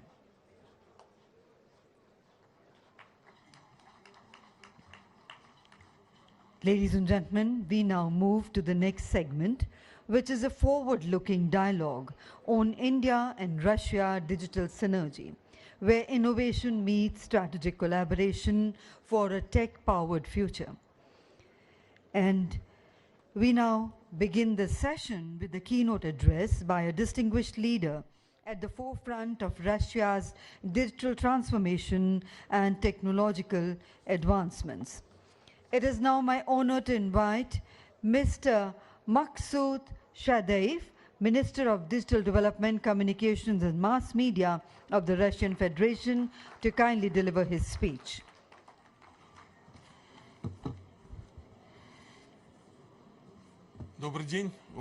Good afternoon, dear colleagues and our current and I hope future partners.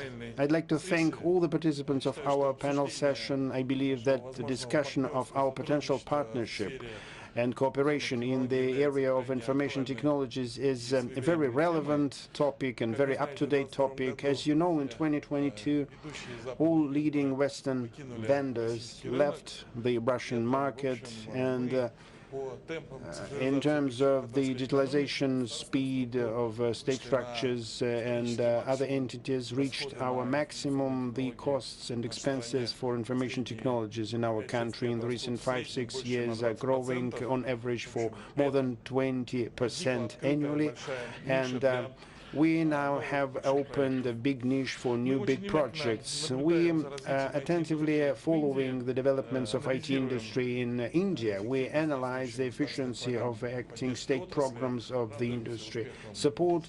We are really glad to see the successes of Indian developers. The Indian IT industry in the recent 20 years has developed in big paces in the recent years. It takes a huge share of global market, and it takes it due to the successful experts. Our industries have a lot of things in common.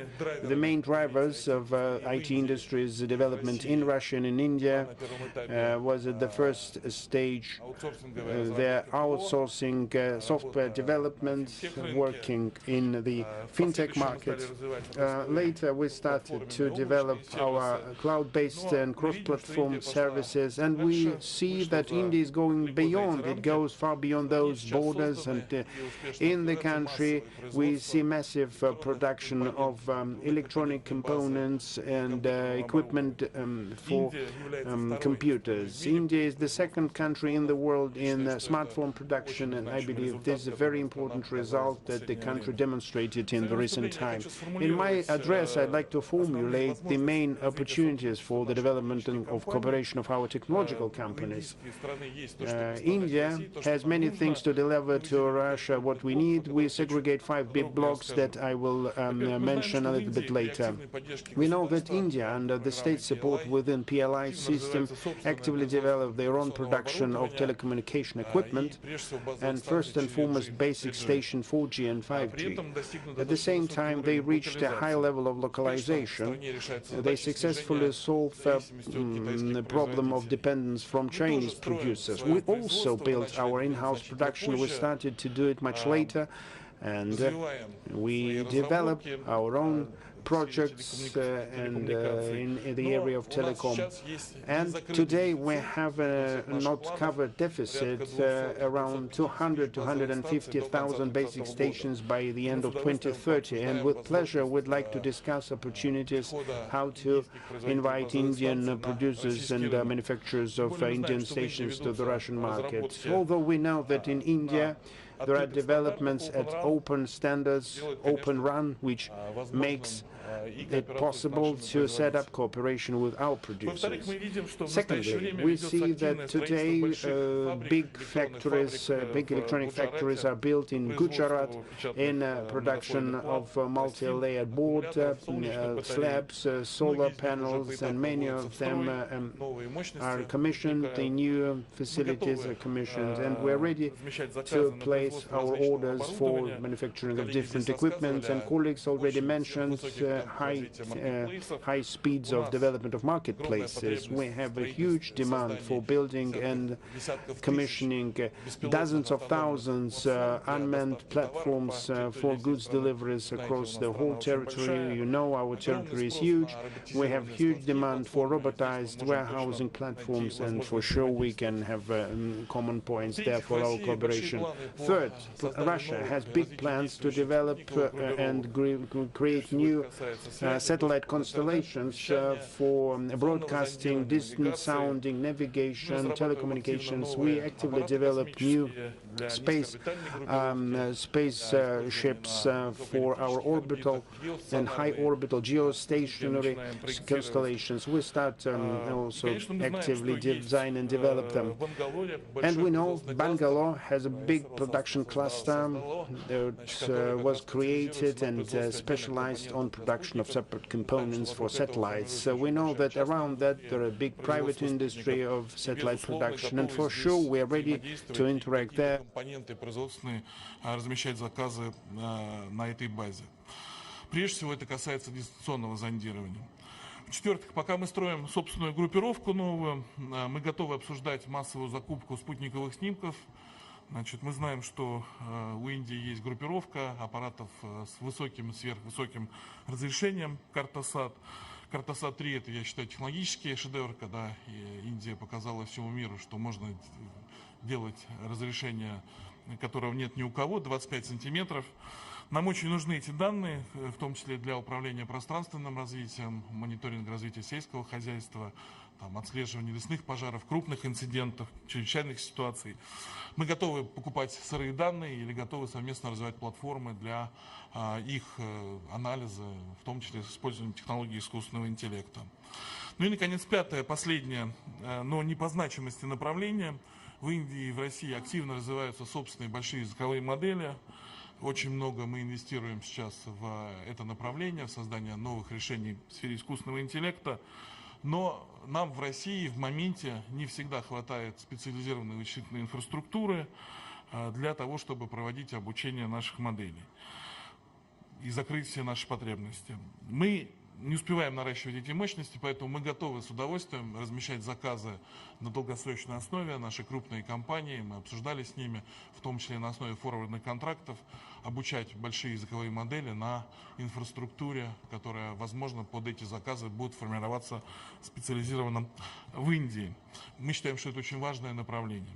Ну и в завершении своего выступления хочу сказать, что мы готовы работать по этим направлениям, мы готовы обсуждать с ведущими разработчиками корпоративного ПО совместные проекты по созданию центров локализации, для того, чтобы мы закрывали те белые пятна, которые у нас остаются после ухода западных вендоров в нашей цифровой экосистеме. Спасибо большое за внимание. Очень надеюсь на будущее сотрудничество. Спасибо.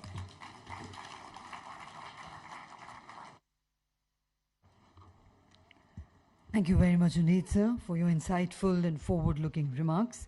Ladies and gentlemen, may I now invite Mr. Oleg Gorlov, Managing Director of International Business Development, Cyprus, to kindly address the August House.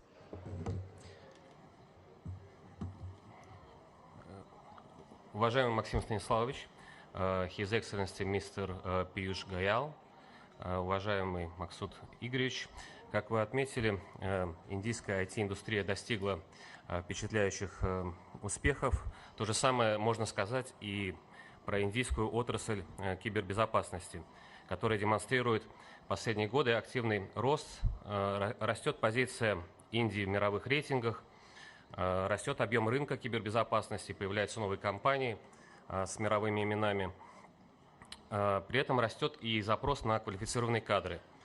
Фонд развития результативной кибербезопасности Cyberus, который я представляю на данном форуме, это российский технологический холдинг, который объединяет ряд портфельных и партнерских компаний с уникальной накопленной экспертизой по построению отрасли информационной безопасности, которой мы готовы делиться и совместно развивать с индийскими коллегами. Речь идет в первую очередь о системе развития человеческого капитала в сфере кибербезопасности, о создании образовательной экосистемы для подготовки специалистов различного профиля и уровня от операторов до разработчиков программного обеспечения. Особое внимание уделяем привлечению новых специалистов в отрасль через профильные информационные ресурсы, проведение специализированных мероприятий, в частности киберфестивалей, создание киберполигонов и проведение международных соревнований, а также создание специализированных центров кибердомов. Пользуясь случаем, хотел бы пригласить индийских участников форума, индийских коллег, посетить наш кибердом в Москве для получения более полного представления как об этом уникальном объекте, так и о Сайбрусе в целом. Кроме того, мы создаем систему объективной оценки уровня защищенности информационной инфраструктуры через контролируемый поиск уязвимостей.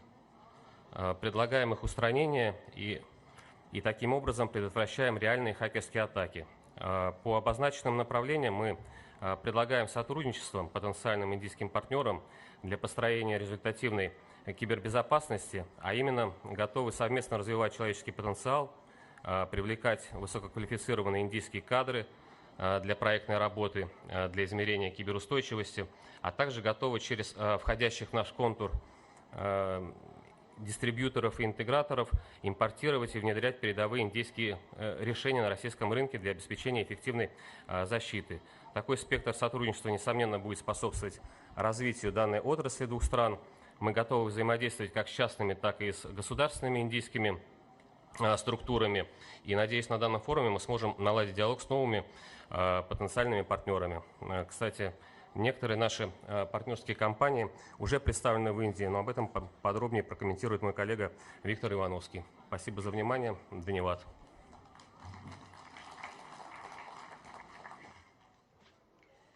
Thank you very much indeed. May I now invite Mr. Viktor Ivanovsky, Director of International Business Development, Positive Technologies. Добрый день, дамы и господа. Намасте. Я очень рад сегодня говорить от лица компании Positive Technologies, компании со штаб-квартирой в Москве, компании с более чем 20-летней историей, компании с уникальным набором технологий, опыта, экспертов. И я очень рад тому, что и конкретно для меня, и для Positive Technologies индийская земля — это не что-то новое. Мы начали работать на этом рынке уже больше 1,5 лет назад. И изначально позиционировали себя не как еще одного вендора или продавца, а в первую очередь как партнера. А любое партнерство, технологическое, стратегическое партнерство — это дорога с двусторонним движением, по которой стороны двигаются по направлению друг к другу. И с одной стороны, мы действительно предоставляем технологии, предоставляем продукты, работаем с партнерами в Дели, Мумбаи, Ахмедабад, Бангалор, Калькутта. Мы учим индийских студентов. В июле 2025 года мы на втором нашем треке Positive Hack Camp, который организуем совместно при поддержке Минцифры, вместе с Минцифрой и с поддержкой Cyberus, среди более чем 100 студентов у нас была первая группа из индийских технологических университетов IIT. И что было очень важно для нас, в том числе с точки зрения признания важности работы, которую мы делаем, на открытии, на церемонии открытия выступал его превосходительство, посол Индии в России Шри Винай Кумарджи. С другой стороны, все эти партнеры, с которыми мы работаем, а это компании, которые производят программное обеспечение, которые производят в том числе аппаратное обеспечение, программно-аппаратные комплексы, те, с кем мы обсуждаем, каким наилучшим образом выстраивать объединение технологий в рамках Make in India. The project of Make in India, we see a clear request and demand for experts of Indian software and hardware suits, and the request for work in Russian companies. And basically, what India taught me, apart from Namaskar Minaram Bikharhum, is that any business, any cooperation starts from collaboration. And what is necessary in this system, as we see during this forum, it's necessary to select a proper platform. Good news is that we already have such platform, also supported by Ministry of Digital Development this year at the International Cyber Festival, Positive Hack Days, that was visited by more than 100,000 people. We had the first official delegation from India. We hosted a representative of CII. We accepted representative from FICI, RBI, together with our colleagues from our partnership organization. And their feedback showed us that a platform that we managed to build together is one of the most suitable ones to join requests from companies producing software, hardware, and Russian partners, Russian customers, Russian technological institutions that also take part in the Positive Days. So every remark from this stage is ended with the urge for action, and my urge for action is like Swagat hai, welcome to Positive Hack Days Festival. We really see that both FICI and CII consolidate in interests of Indian companies to participating in this festival. So welcome to contact Positive Technology of CI, FICE, and we will be really glad to see all of you, dear Indian partners at Positive Hack Days. Let's build this technological bridge together, and we will give you more support to be able. This is really sustainable and fixed. Thank you. Thank you, sir.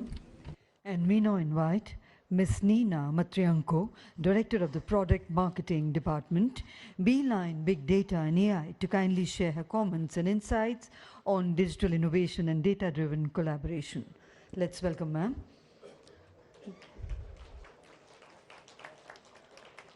Добрый день.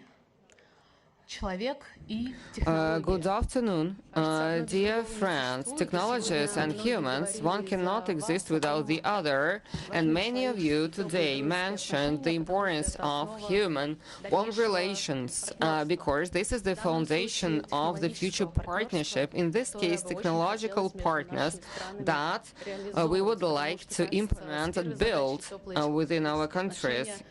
Because I think we've been dealing perfectly with the goal of one relations, but as I feel from the warm welcome that I received in this country, our shared growth, that is the name of the conference, and shared growth is the foundation of collaborations and cooperations that we can build together. India and Russia have a big scale and a huge amount of work in digitalization and in AI. India is demonstrating the reference and the example for mass introduction of digital services and has a huge pool of IT talents, and Russia has accumulated profound expertise in creation of comprehensive industrial solutions and in work with the big data.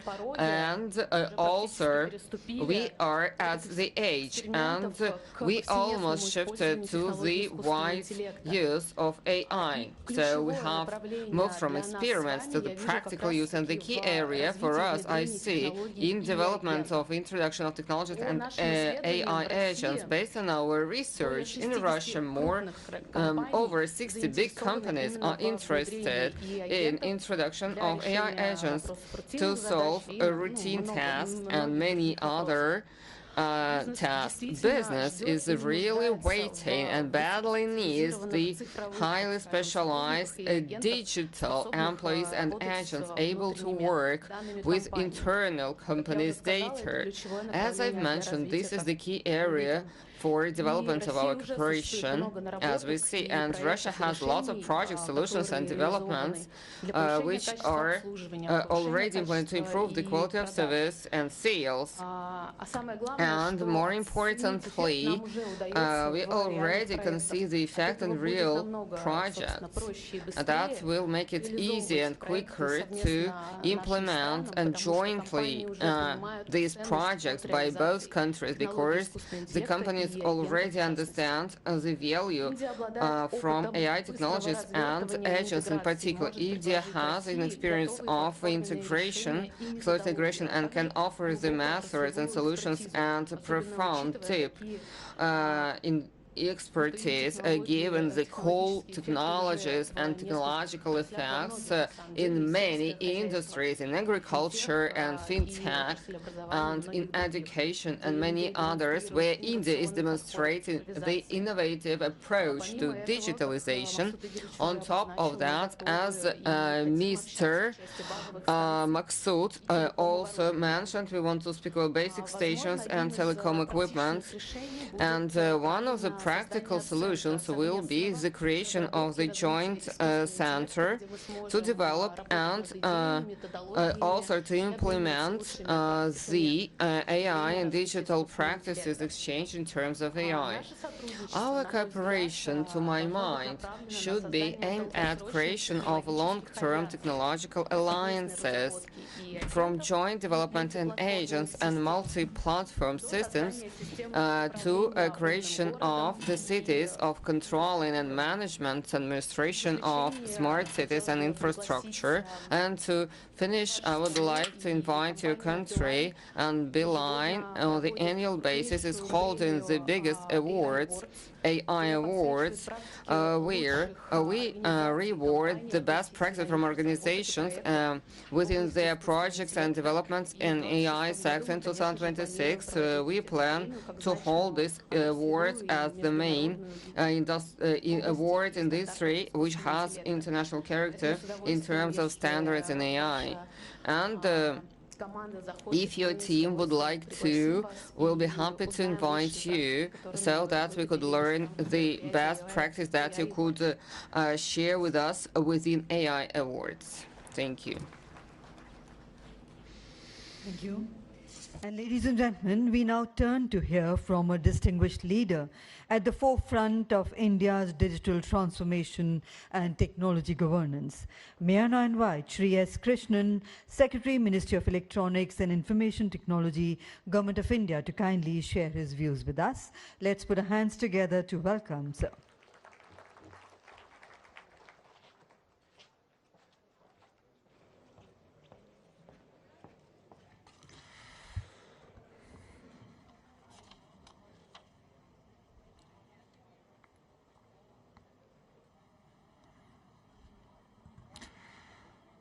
Excellencies present on the dais, ladies and gentlemen, today I am very pleasantly surprised and very happy to see the very large gathering here in the Bharat Mandapam, which reflects the kind of enthusiasm there is both in Russia and in India to actually build closer economic ties in a number of areas. And one of these critical areas where these ties can be built is the area of digital technologies, the digital economy, information technology, and all the emerging technologies in this particular area of economic development. Today in India, the digital part of the economy is growing twice as fast as the rest of the economy and is likely to be about 20% of the overall economy in the next 5 years or so. Currently, it's at about 13%. It's doubled in the last 5 years, and it's likely to double again in the next 5, primarily because it's growing significantly faster than the rest of the economy. My compliments are really both to the Department of Commerce and the Ministry of Commerce and Industry in the Government of India and to FICCI for having put together this really large event. And the forum's theme, which is Sell to Russia and New Opportunities for Indian Businesses, perfectly encapsulates the spirit which has defined our nation's relationship over decades. And I think this is a mutually beneficial arrangement which would grow even faster. We are all well aware that India and Russia represent a very steadfast partnership over many, many decades, both towards development, security, and global influence. There is a dynamism in this relationship which we need to recapture and push forward. Recently, my minister, the Honorable Minister for Electronics and Information Technology, Shri Ashwini Vaishnav, attended the St. Petersburg International Economic Forum, which was held on June 18th and 21st of 2025. During this visit, the minister had a number of bilateral meetings and other engagements, both with Russian federal ministers, but also with members of the business community and technology leaders and investors. And there was, of course, specific engagement in the area of logistics development, transportation, infrastructure, railways, and particularly in the space of information technology and artificial intelligence. And cybersecurity, rare earth minerals, and artificial intelligence were the specific focus that we've been given a direction in the ministry to work and engage more closely with our Russian counterparts. And it's truly very significant that the overall trade between the two countries, which is at about $30 billion originally, is likely for 2025 will almost treble and become close to $100 billion as per the target by 2030. And in this, digital trade will represent a very, very significant chunk. And that's, I think, something which can really work for both countries, because our products and capabilities are inherently complementary. They complement each other in a way that compared to any other country, and that's something which I think is very critical. And for us today, technology-linked cooperation represents one of the most promising and strategic frontiers in our bilateral relationship. It's increasingly important in the technology area that we need to source from safe and trusted value chains. We have to ensure that we trust the partners with whom we trade in this area, and for India, there is no more trustworthy partner than the Russian Federation, and I think that would be a very critical element. Likewise, India's digital transformation over the past decade has been quite revolutionary, and the Digital India Initiative has created the world's largest digital public infrastructure ecosystem, which could serve as a base on which we can also collaborate. It can be a give and take relationship. And in all of this, particularly as digital public infrastructure grows and as artificial intelligence becomes more important, the critical domain of cybersecurity becomes very, very crucial. And we are well aware that in the cybersecurity realm, Russian companies certainly have a lot of technology and depth, and this is a space where they can certainly help us and contribute to building more robust systems in India as well. I think that is where building more secure, more robust systems in India and elsewhere in the world is something that we can collaborate on and build together. AI, artificial intelligence, represents another area of immense potential and strategic significance. My previous speaker did allude to this when she spoke.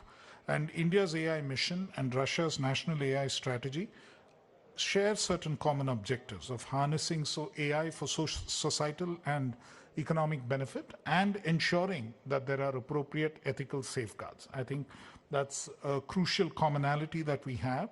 And clearly, we need to encourage more joint research initiatives, technology transfers, and co-development of AI applications, which can position our countries on the forefront of the fourth industrial revolution.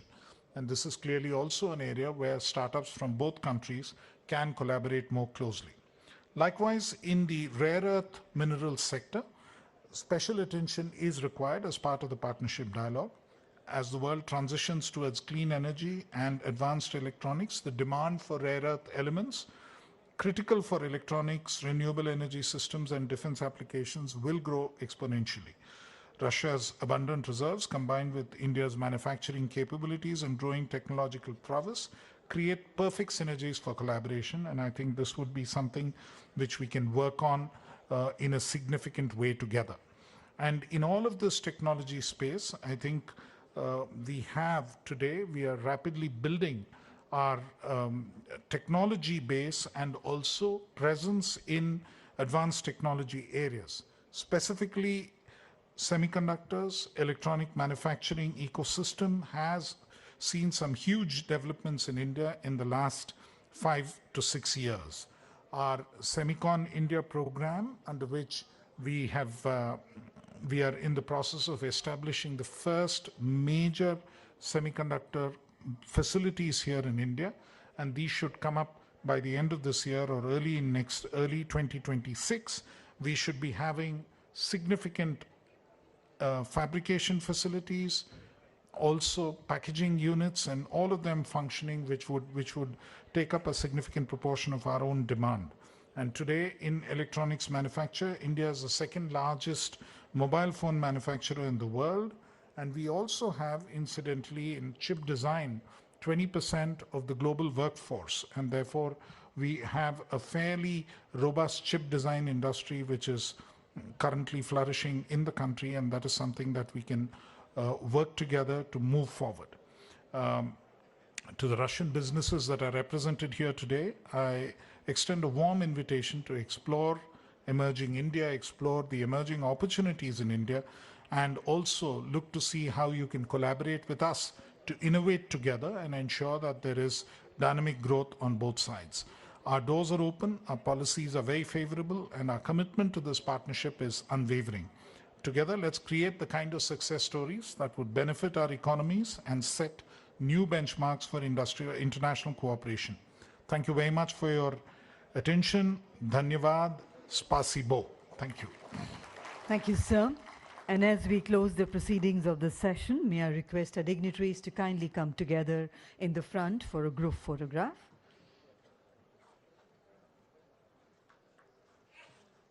Ladies and gentlemen, kindly remain seated.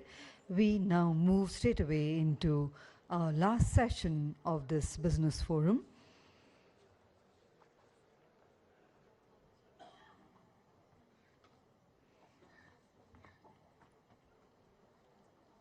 All those who would like to take leave, may I once again request to kindly leave the headsets behind on the chairs.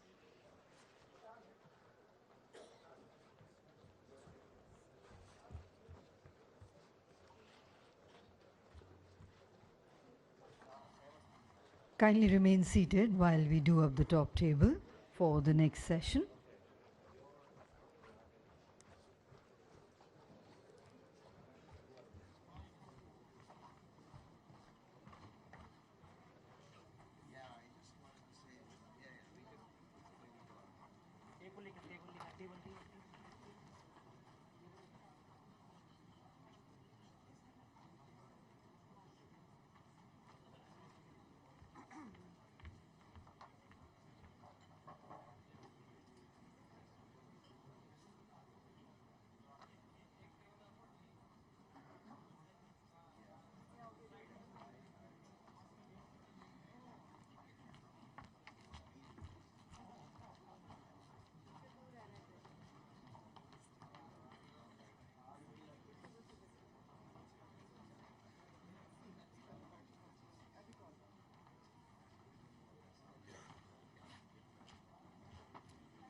Ladies and gentlemen, requesting everyone to kindly be seated.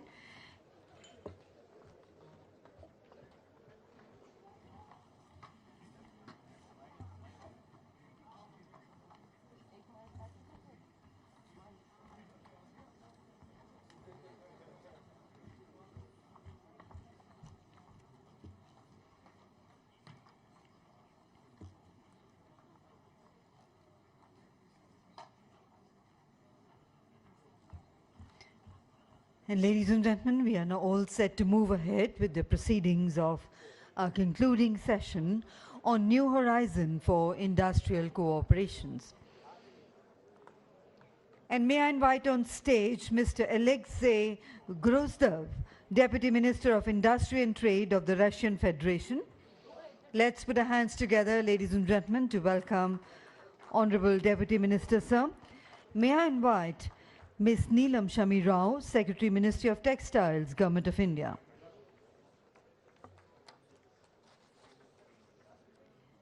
And I invite our eminent Russian speakers, Mr.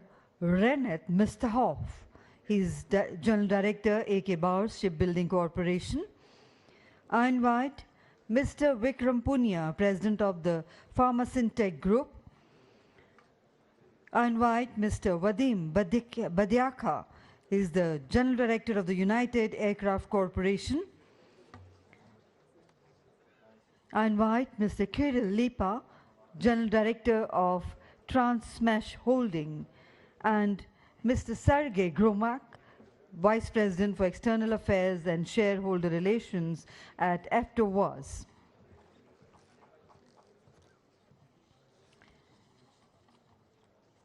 Ladies and gentlemen, kind attention for those people who are standing in the front. All our participants, members of the press and media are requested not to block the stage. Our dignitaries are here on the stage and we are ready to go ahead with the proceedings of the next session. So ladies and gentlemen, as we gather to explore the new horizons in India-Russia industrial cooperations, it is now privileged to invite Ms. Neelam Shami Rao, Secretary, Ministry of Textiles, Government of India, driving transformative initiatives in India's textile and apparel ecosystem, and has been pivotal in fostering innovation, enhancing global competitiveness, and strengthening India's position as a key player in the international textile value chain. May I request Ms. Neelam Shamirao to kindly share her remarks with us. Let's put our hands together to welcome ma'am.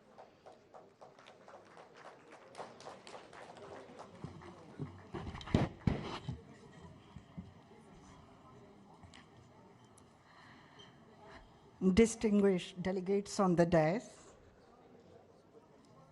industry friends out there. In fact, it's quite a gathering for the evening and such a show.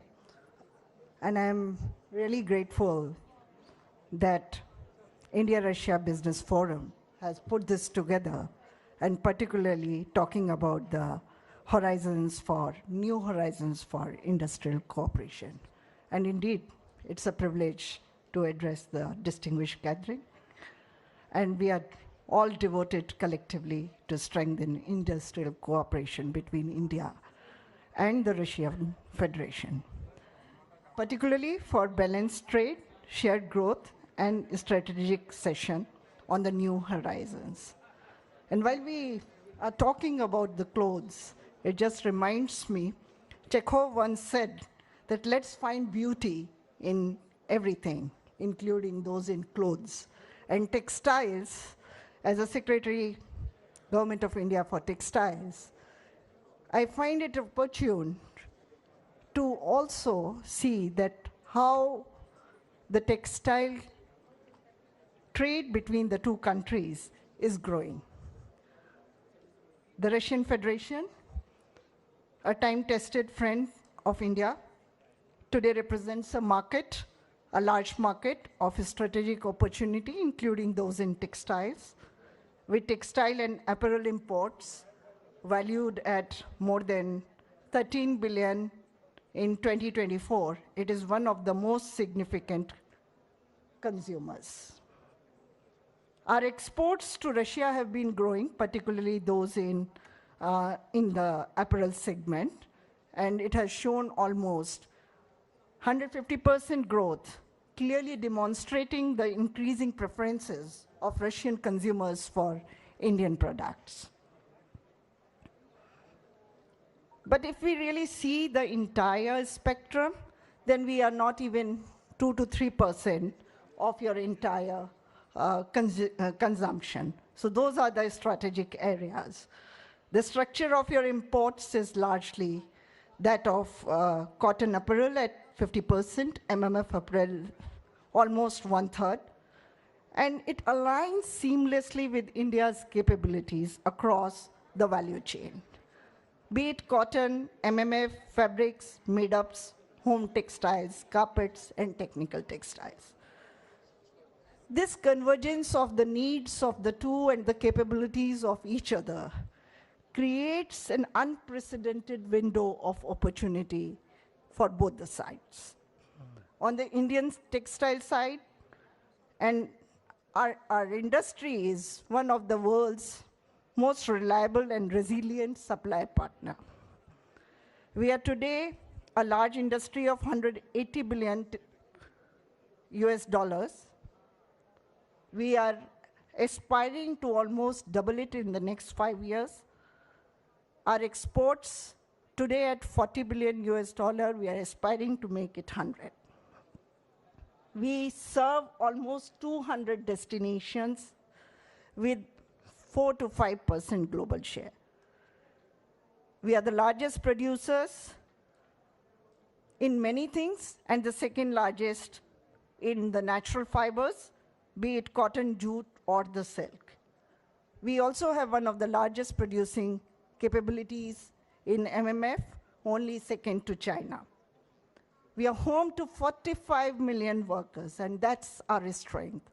Our entire workforce collectively, which is skilled and churns out, produces the garments and the products for mass consumption. We also produce large number of designers coming out of our National Institute of Fashion Technology, thus excelling in the designs which are compatible to the world trade taste and the global fashion. So our integrated value chain, which is basically our 5 Fs, which we say is from farm to fiber to the factories, be it spinning, weaving, processing, to handicrafts, carpets, to factory, to the fashion, and fashion to the foreign shows.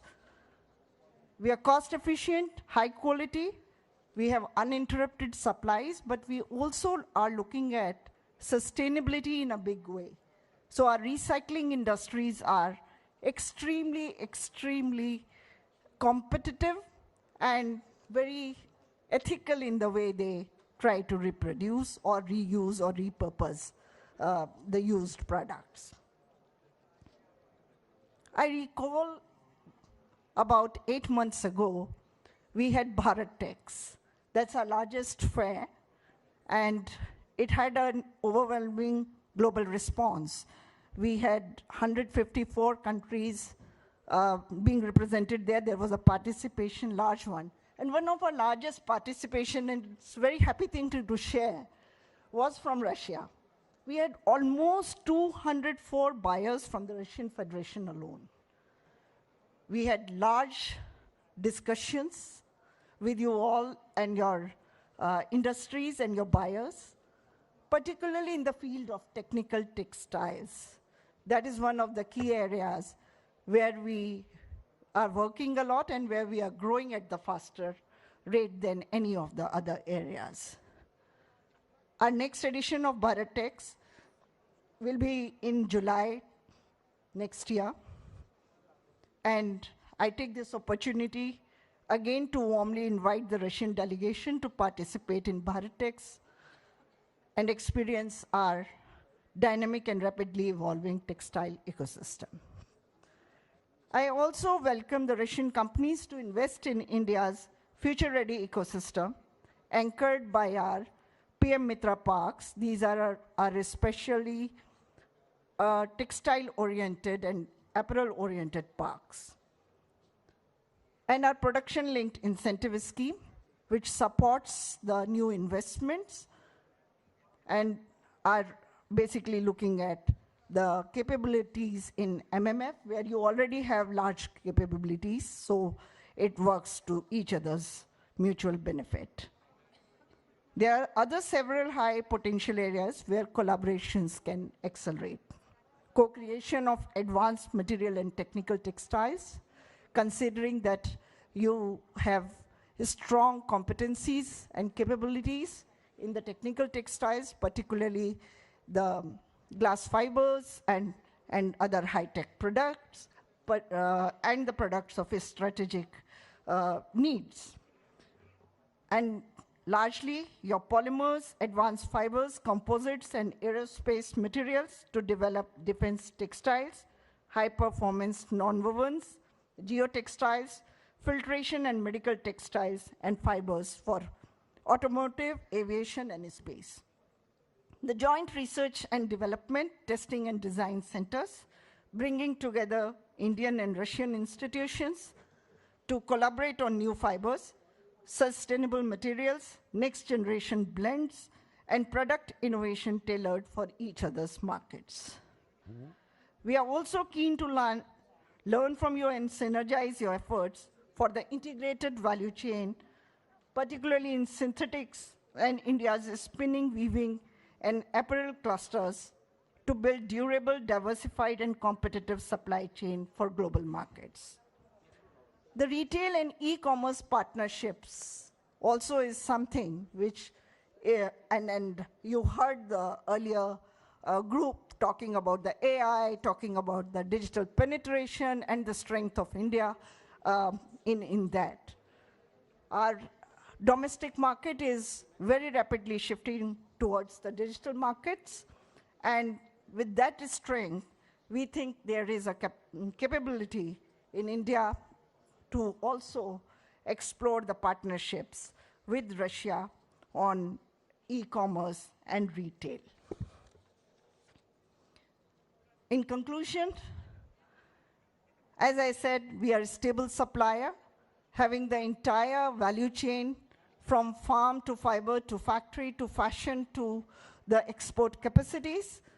We have the products which many of you have loved over a period of time, a fast-growing market, a preferred investment destination. We have been receiving a lot of FDIs and also embedding the new apparel technologies from all over the world.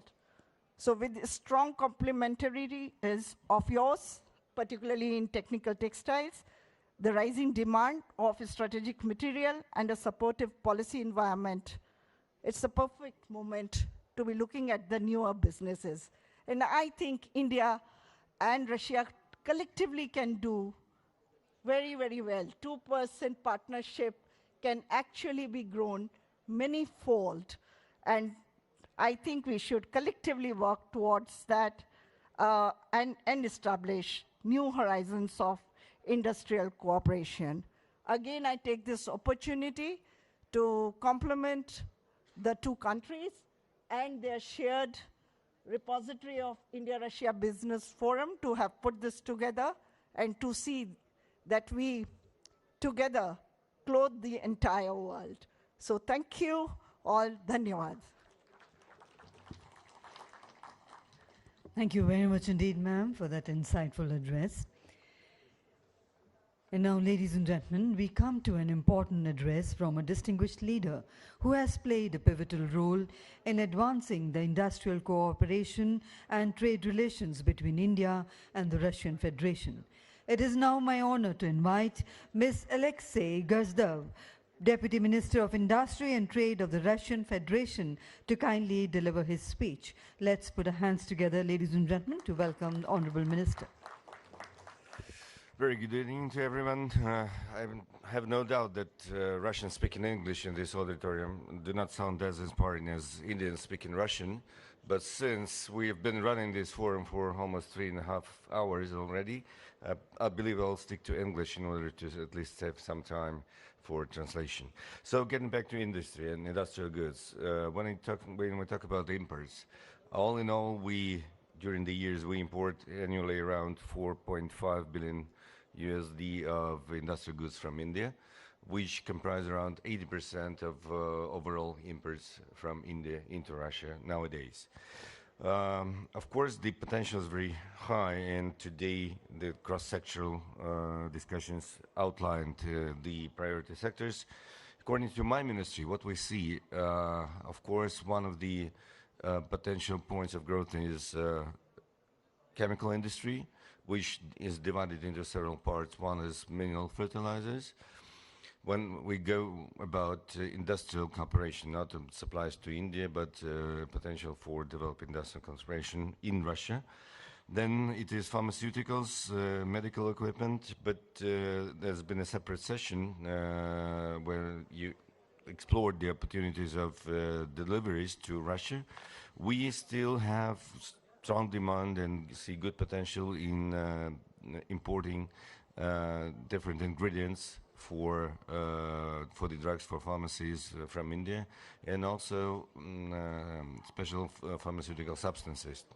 So today, I believe another insight will be shared about the plans to arrange production of active substances in Russia with the participation, investment, and technology transfer from India. So another point that we really see good potential in increasing imports is machinery. And machinery is quite a diversified industry.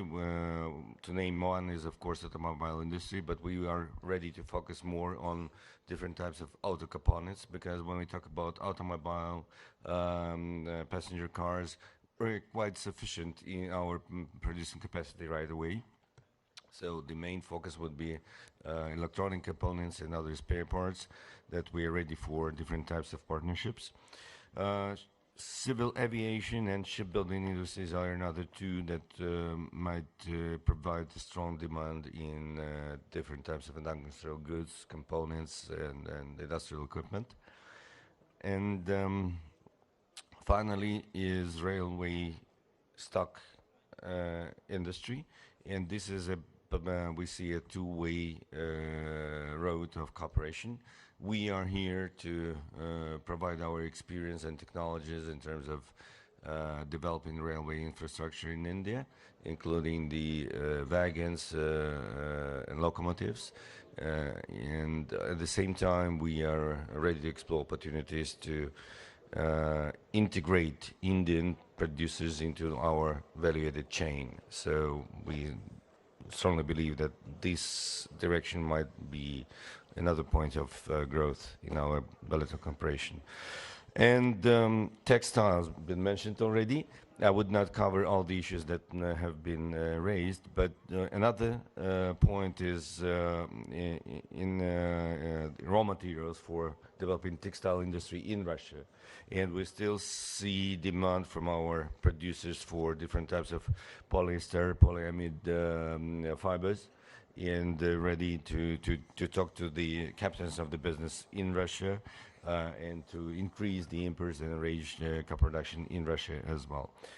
Of course, by naming all these directions, we do clearly understand that goodwill is not enough to turn it into big figures. We need to come across some challenges, current challenges in settlements, in logistics, in getting to know each other better. But another requirement that should be fulfilled is we need to travel frequently. We need to be part of bigger events. We need to identify the potential partners. Only trust and regular communication will build up a long-term partnership and then lead into those figures that are anticipated in the bilateral trade turnover. That's by ending now my report. I would also strongly recommend for Indian entrepreneurs to be frequent guests to Russia, to see with your own eyes what the potential is, what the demand is. And one of the traditional but quite efficient means of building business and trust is exhibitions. My colleague has already shared some of the venues in India. I will also try and welcome the Indian partners for leading industrial fairs in Russia.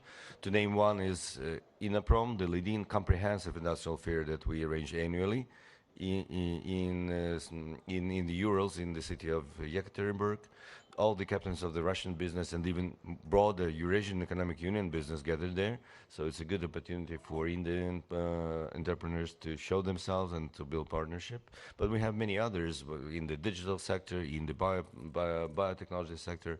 So please put it on your calendar that 2026 Russia is the best destination for finding partnership, finding new opportunities. Thank you. Thank you, Minister, sir. And ladies and gentlemen, before we proceed further, Secretary Textiles, Government of India, Ms. Neelam Shami Rao has another pressing appointment to attend to and would like to take leave from here. Thank you very much indeed, ma'am, for gracing this occasion. And before ma'am leaves, can I request for a group photograph with all our dignitaries?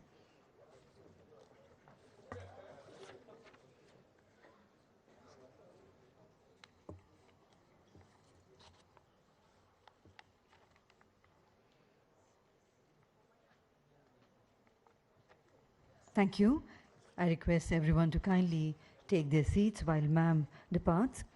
So, ladies and gentlemen, we now move to a series of comments from distinguished leaders representing some of Russia's most prominent industrial sectors. Their perspectives will further illuminate opportunities for deeper collaborations and technological partnerships between our two nations. To begin, we invite Mr. Kirill Lipa, General Director of Transmash Holding, to deliver his remarks.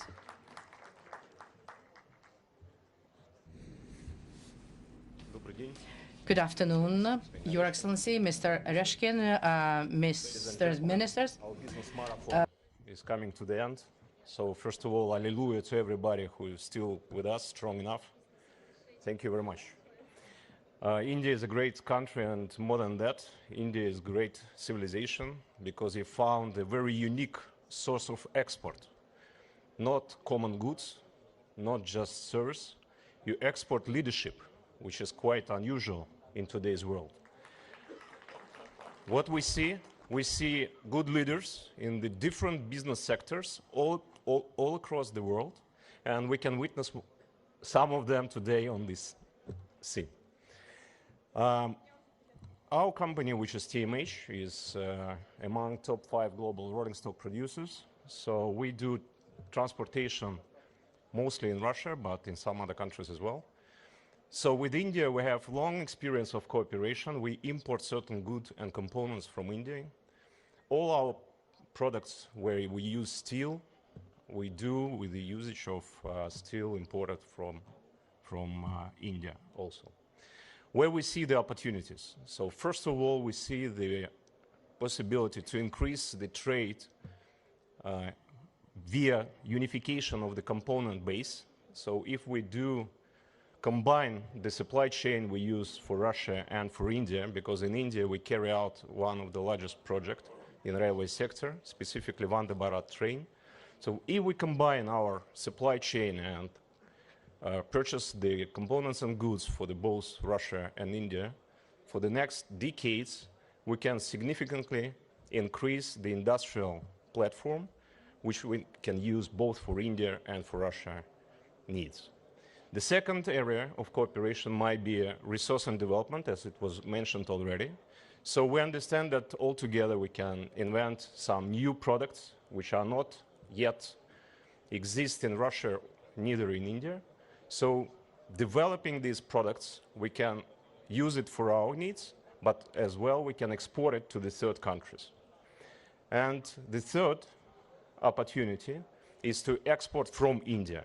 So today we understand that India has quite large penetration to the different countries via your industrial cooperation connections and links, and via your community, which exists in different countries in Africa, for example. So it means that we can export from India into these countries the products which we can develop once again through the joint process of cooperation. Thank you very much.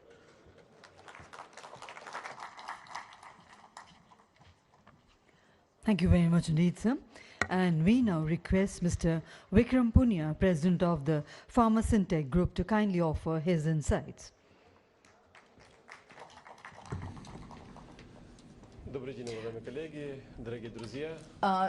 Hi, dear colleagues, dear friends. I am the representatives of the pharmaceutical industry, and of course would like to say a couple of words about possible ways of cooperation of Indian and Russian pharma.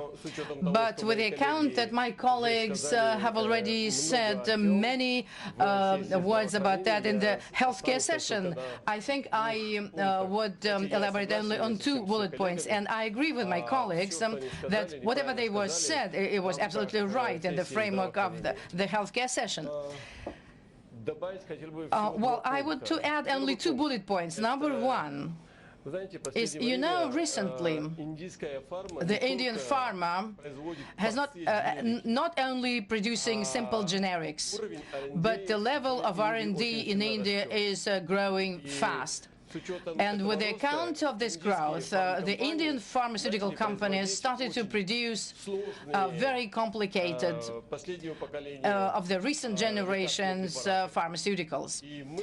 And we, in this respect, cooperating with Indian companies, and Indian companies, well, it's very beneficial to cooperate with us as big Russian pharmaceutical companies, because they don't need to create new infrastructure to implement their their pharmaceuticals into the Russian markets. Well, an example.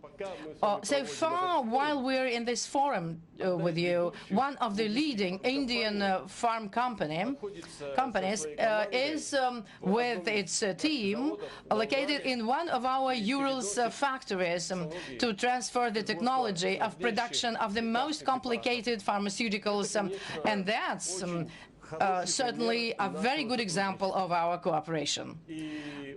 And dear colleagues, the second bullet point I would like to dwell upon is, needless to say, production of active pharmaceutical substances in Russia. To be quite candid, I would say that Russian farm companies lack competences and lack staff and personnel in farm substances production. And vice versa, the Indian farm companies have great competences in the area. 3 to 4 decades they've been producing and in developing farm substances. This could be a very good subject of cooperation between the farm industries of the two countries. We, of course, are going ahead in this direction, and tomorrow we are going to sign one of the major, with one of the major Indian companies, an agreement to set up a joint venture in the Kaluga region, which is not far from Moscow. And we are going to invest jointly with the Indian company a little bit more than $30 million. And we will start working as of next year. And this, of course, is a very vivid and very good example of cooperation of Indian and Russian industries, and I mean at least in the context of pharmaceuticals. So that is why, dear colleagues, now we do have this opportunity. Russia needs farm substances. India does have the technologies and capabilities. India can provide it. And certainly, and so that's high time, that's a very good time to cooperate in this direction. Certainly there are other areas for cooperation, but I think that production and development of farm substances jointly is the biggest necessity and need for today. So colleagues, of course there are a very big number of other areas on substances, and I will be very happy to talk specifically about cooperation and localization with you and production of farm substances in the Russian Federation. Thank you very much. Thank you, sir. Ladies and gentlemen, now to share his remarks, we invite Mr. Renat Mr. General Director, AK Bar Shipbuilding Corporation.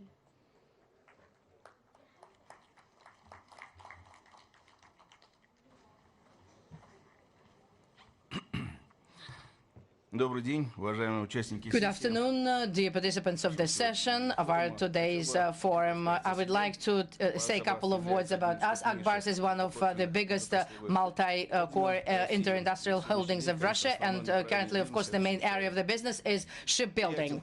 The company has more than 20 companies that operate in different areas I'm going to talk about. One of the leading is our corporation, is Zelenodolsky Shipbuilding Company, is one of the biggest companies operating more than 130 years, and this year exactly they will have an anniversary. The main area of is design, maintenance, machine building, and metallurgy. All those things present well operating technology, but of course it requires interaction and further development. Our companies have many years of construction of different types of vehicles, and we are doing from 30 to 300 meters long, and construction and design, and we can design even aircraft carriers. More than 900 vessels have been constructed by our company. We are ready for partnerships with Indian companies, very much interested in it, because there are elements of interaction in spare parts and transfer and exchange of technologies, and lack of human resources to operate and work in the companies. And the experience we had from India and Asia and Vietnam and other Asian countries in purchases allows us to find mutually beneficial solutions to work together. So, dear participants of the forum, on my part, I invite you to visit our company in Tatarstan, Republic of Russian Federation, for you to see with your eyes as to what we're doing, what we're developing. But to interact today, to work here in India already, I would like to focus our attention that in our rep office of trade, rep office of Russian Federation, we have our representative from Tatarstan, who also can streamline relations and become a bridge of interaction. Also, we have the government of Republic of Tatarstan, with whom we also could discuss some other areas of development. Thank you very much for attention.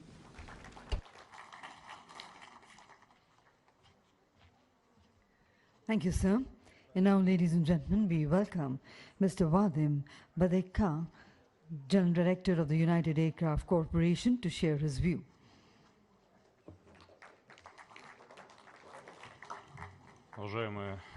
So, dear ladies and gentlemen, good evening.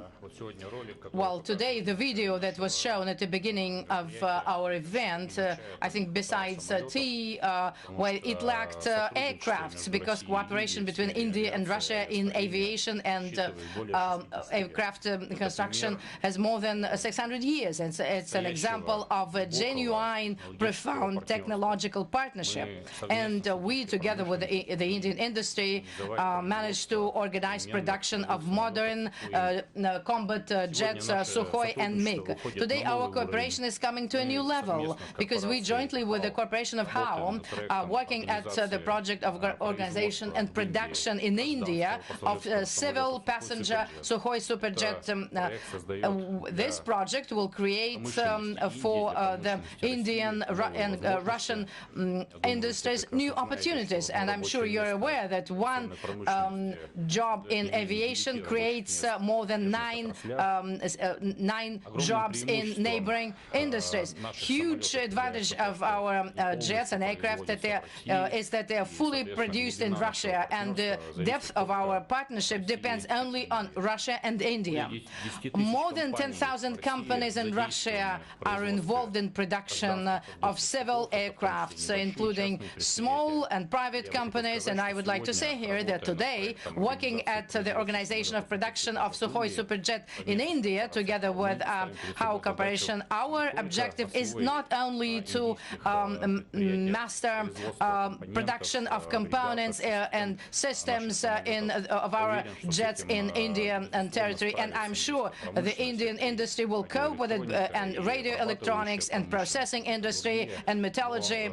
But also our goal is for the Indian companies which will be producing those components and elements, including an opportunity to provide it to the Russian conveyor belt. This is an opportunity to expand our cooperation and reduce the costs of our aircrafts, and thus to create indeed a new level of interaction, a mutually beneficial aviation aircraft industry. Thank you very much, and wish all of us a very good and productive work here. Thank you. Thank you, sir. And finally, may we request Mr. Sergei Gromak, Vice President for External Affairs and Shareholder Relations at AvtoVAZ, to kindly share his perspective. Good evening. Good evening. It seems that today I'm the last speaker, so I'm the last barrier standing between you and the evening party. That's why I will try to be short, not to stay finally alone here. Dear friends and colleagues, hi from the Tolyatti city and the Volga River to Janma and Ganga River in India from the team of AvtoVAZ. AvtoVAZ today is a major Russian car producer. 100% shares belong to the state. Even the chairman of the board of AvtoVAZ is Minister of Industry of Russian Federation, Anton Alikhanov. AvtoVAZ is a huge ecosystem which connects 4 production sites in several regions of Russia. 1,657 suppliers, 340 dealers all over the country, and 47,000 of workers. AvtoVAZ recently is increasing the volumes of production. Just an example, in 2022 we did 220,000 of cars. Last year it was more than 500,000. AvtoVAZ increasing investment. Last year we invested into the new technology in new types of cars, localization of components, 38 billion rubles. This year we are going to invest 45 billion rubles. We'll try not to decrease the number. Annually we upgrade the types of our fleet. So Lada Aura was out last year. Compact van will be done this year. Next year we will launch into the market Lada Azimut. It's city crossover. We are very interested in India and Indian car industry. Well, India in general is a country of ancient history and the technology of the future. So that is why, speaking as to what we as potential buyers would be interested in from Indian suppliers, I would mention industrial robots, because we have 1,300 robots, but we are going to increase, and so we are very much interested in them. 3D printers. India has made a breakthrough in this sphere. Number 3, it's stamp and press forms. So those are the things we're very much interested in. The only thing I would like to say is that we'd be interested not only in buying components and equipment from India, but it would be great if Indian suppliers would come down to Russia to localize. Trust me, we have very comfortable conditions for the business. In Tolyatti, just across our company, we have a successfully operating special free economic zone, providing tax and other benefits. That's why, addressing the organizers of the forum, I would call it not sell to Russia, but come to Russia, produce in Russia, and sell in Russia. So that might be a better name. So, speaking about our interest towards India, this is also cooperation with India engineering companies. Indian engineering has been developing very successfully over recent years, and together with Indian engineering companies, we would like to cooperate on building new automotive platforms, promoting hybrid technologies of movement, developing automated gear and turbine engines areas. So, friends, let's, basing on our experience, our history, let's make the future of the car manufacturing industry. Thank you. Thank you very much indeed, sir. And ladies and gentlemen, with this we conclude the formal proceedings of the India-Russia Business Forum. Thank you for your esteemed presence, your engagement, and your valuable contributions. We certainly look forward to continued collaboration and meaningful dialogue as we strengthen the India-Russia partnerships. And ladies and gentlemen, we invite all of you to kindly join us for high tea. Kindly move outside from the left-hand side, my left-hand side door. We request you to kindly leave your handsets on the chairs. We will have them collected. And please enjoy your high tea. High tea is served at level 3. Ladies and gentlemen, the high tea is served on 3rd floor, level 3. Kindly move out from left-hand side of the stage, and once again requesting all the headsets to be left behind on the chairs. Thank you. So with that, ladies and gentlemen, enjoy your evening ahead. Have a safe drive home. Good evening and namaskar.